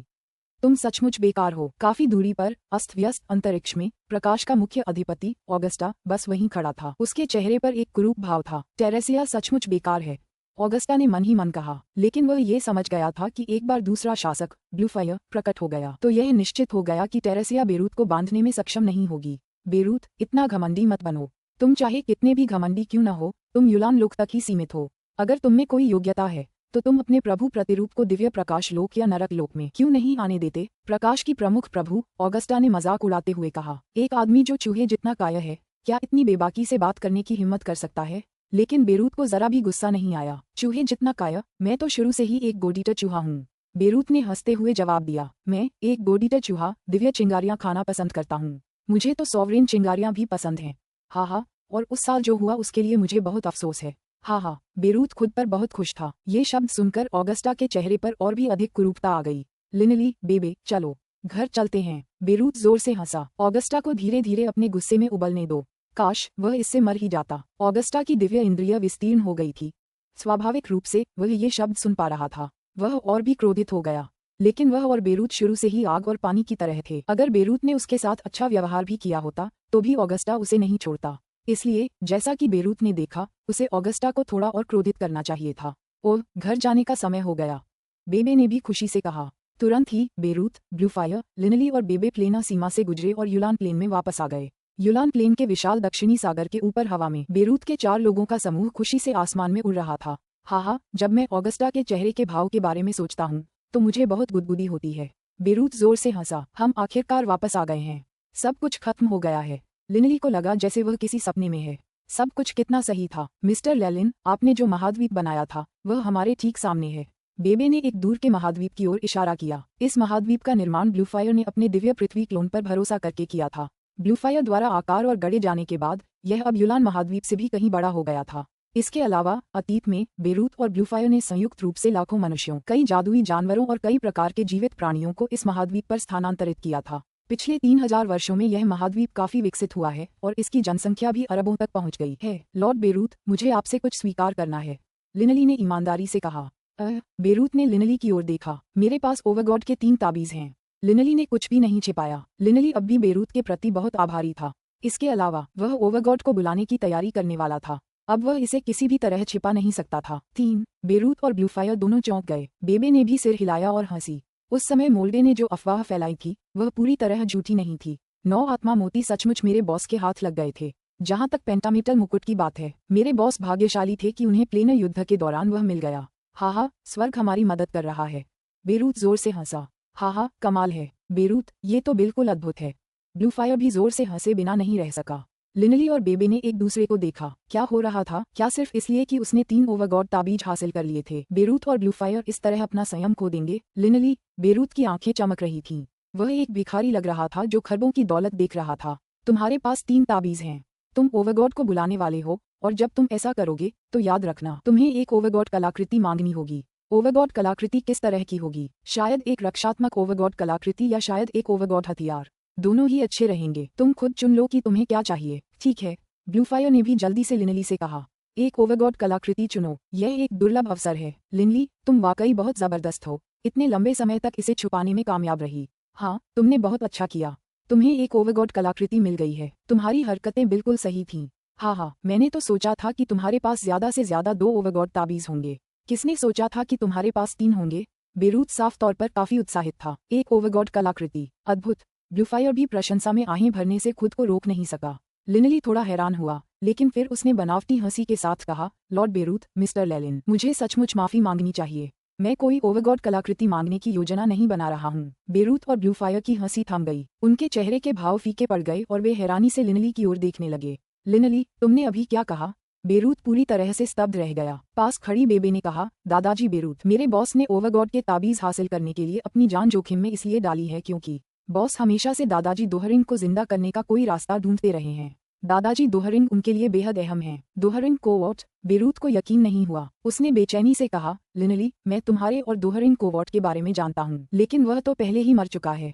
उसकी आत्मा विलीन हो चुकी है और बिखर चुकी है। शायद जीवन का अधिदेवता उसे वापस ला सके, लेकिन वह तो बस एक संत है। उसके लिए इतना अनमोल अवसर कुर्बान करना, यह एक अधिदेवता मिशन है। तुम एक अधिदेवता कलाकृति प्राप्त कर सकते हो। बेरूत बेहद बेचैन था। लिनली, तुम इस तरह का मौका नहीं गंवा सकते। ओवरगॉड मिशन अनगिनत सालों में एक बार ही जारी होता है। अगर दूसरा मिशन भी हो तो जरूरी नहीं कि तुम उसे पूरा कर पाओ। ब्लूफायर ने भी घबराहट में कहा। लिनली ने बेरूत और ब्लूफायर की ओर देखा, मुस्कुराया, फिर अपना सिर हिलाया। मुझे माफ करें। लिनली ने आह भरी। लॉर्ड बेरूत, ये सच है कि मैं शक्ति के शिखर तक प्रशिक्षण लेना चाहती हूँ। हालांकि मेरे दिल में एक ओवरगॉड कलाकृति का मूल्य दादाजी दोहरिंग के बराबर भी नहीं है। ओवरगॉड कलाकृति की तो बात ही छोड़िए, अगर मुझे सोल म्यूटेट के रूप में अपनी शक्ति भी छोड़नी पड़े तो भी मैं हिचकिचाऊंगी नहीं। मेरे दिल में दादाजी दोहरिंग मेरे माता पिता जितने ही महत्वपूर्ण हैं। वे मेरे सच्चे गुरु भी हैं, परिवार, शिक्षक, मार्गदर्शक। लिनली के लिए दोहरिंग कोवॉट का यही अर्थ था। लिनली, तुम भावनाओं के आधार पर काम नहीं कर सकते। यह एक दुर्लभ अवसर है। यह एक ओवरगॉड कलाकृति है। यहाँ तक कि प्रमुख शासक भी ऐसे खजाने के लिए पागल हो जाएंगे। बेरूत ने जल्दी से कहा। लिनली, तुम यह मौका नहीं छोड़ सकते। ब्लूफायर ने भी घबराहट में कहा। लिनली ने बस जिद से अपना सिर हिलाया, फिर माफी मांगते हुए कहा, लॉर्ड बेरूत, अगर दादाजी दोहरिंग न होते तो शायद मैं भी एक साधारण इंसान होता। शायद मैं अपने कुल को भी पुनर्स्थापित नहीं कर पाता। जहाँ तक ओवरगॉड कलाकृति की बात है, वह अनमोल है, लेकिन दादाजी दोहरिंग के पुनर्जीवित होने के अलावा मेरी और कोई इच्छा नहीं है। मुझे उम्मीद है कि आप समझेंगे, लॉर्ड बेरूत। लिनली ने गंभीरता से प्रणाम किया, लेकिन ब्लूफायर को समझ नहीं आ रहा था कि क्या कहे। ब्लूफायर और बेरूत ने एक दूसरे को देखा। बेरूत ने बस एक बेबस आह भरी। ठीक है लिनली, मैं समझ सकता हूँ कि तुम कैसा महसूस कर रही हो। तुम्हें ही इस ओवरगॉड मिशन को पूरा करना था। मैं तुम्हें मजबूर नहीं करूंगा। अपना फैसला खुद करो। माफी चाहता हूँ। लिनली ने एक बार फिर सिर झुकाया। जब ये बात सामने आए तो बेरूत और ब्लूफायर जोर जोर से हंसे बिना नहीं रह सके। जाहिर है लिनली ने पहले ही तय कर लिया था कि वह दोहरिंग कोवॉट को बचाएगा। ओवरगॉड। लिनली ने गहरी सांस ली और फिर तीनों ताबीज उतारने लगा। ओवरगॉड शिलालेखों के साक्षात रूप थे, और चूंकि अनगिनत विमान शिलालेखों के अनुसार ही चलते थे, स्वाभाविक रूप से शिलालेख सर्वव्यापी थे। दूसरे शब्दों में ओवरगॉड भी सर्वव्यापी थे। भौतिक लोकों में अधिदेवता विद्यमान थे, अराजक अंतरिक्ष में अधिदेवता विद्यमान थे, उच्च लोकों में अधिदेवता विद्यमान थे। वे सचमुच सर्वव्यापी थे। ओवरगॉड न तो मानव थे और न ही जीवित थे, वे आदेश थे। इस प्रकार वे कहीं भी प्रकट हो सकते थे। इस प्रकार ओवरगॉड्स को बुलावा भी कहीं भी आ सकता था। मुझे उम्मीद है कि यह सफल होगा। लिनली ने मन ही मन बुदबुदाया। उसके मन में दादाजी दोहरिंग की छवि एक बार फिर उभर आई, और उसी समय 9 आत्मा मोतियों से जड़ा पंचधातु का मुकुट उस लाल कैल्ट्रोप हीरे के साथ लिनली के हाथों में प्रकट हुआ। पास में मौजूद बेरूत और ब्लूफायर ये देखकर जोर से हंसे बिना नहीं रह सके। पेंटामेटल मुकुट वहीं मंडरा रहा था, लाल कैल्ट्रोप हीरा भी वहीं मंडरा रहा था। स्विश! लाल कैल्ट्रोप हीरा पेंटामेटल मुकुट में अंतिम शेष केंद्रीय सीटिंग में उड़ गया। उसने हरे प्रकाश की अनगिनत किरणें उत्सर्जित की, जिससे तुलना में सूर्य भी अस्थायी रूप से धुंधला सा प्रतीत हुआ। गड़गड़ाहट, दुनिया हिलने लगी। धीरे धीरे एक धुंधली आकृति दिखाई देने लगी और एक भयानक आभा फैलने लगी। पंचधातु का मुकुट तुरंत उस धुंधली आकृति के सिर की ओर उड़ गया। आभा इतनी शक्तिशाली थी कि बेरूत और ब्लूफायर भी झुके बिना नहीं रह सके। लिनली की आंखें चमक उठीं। वह जानता था कि उसके सामने कौन है, जीवन का देवता।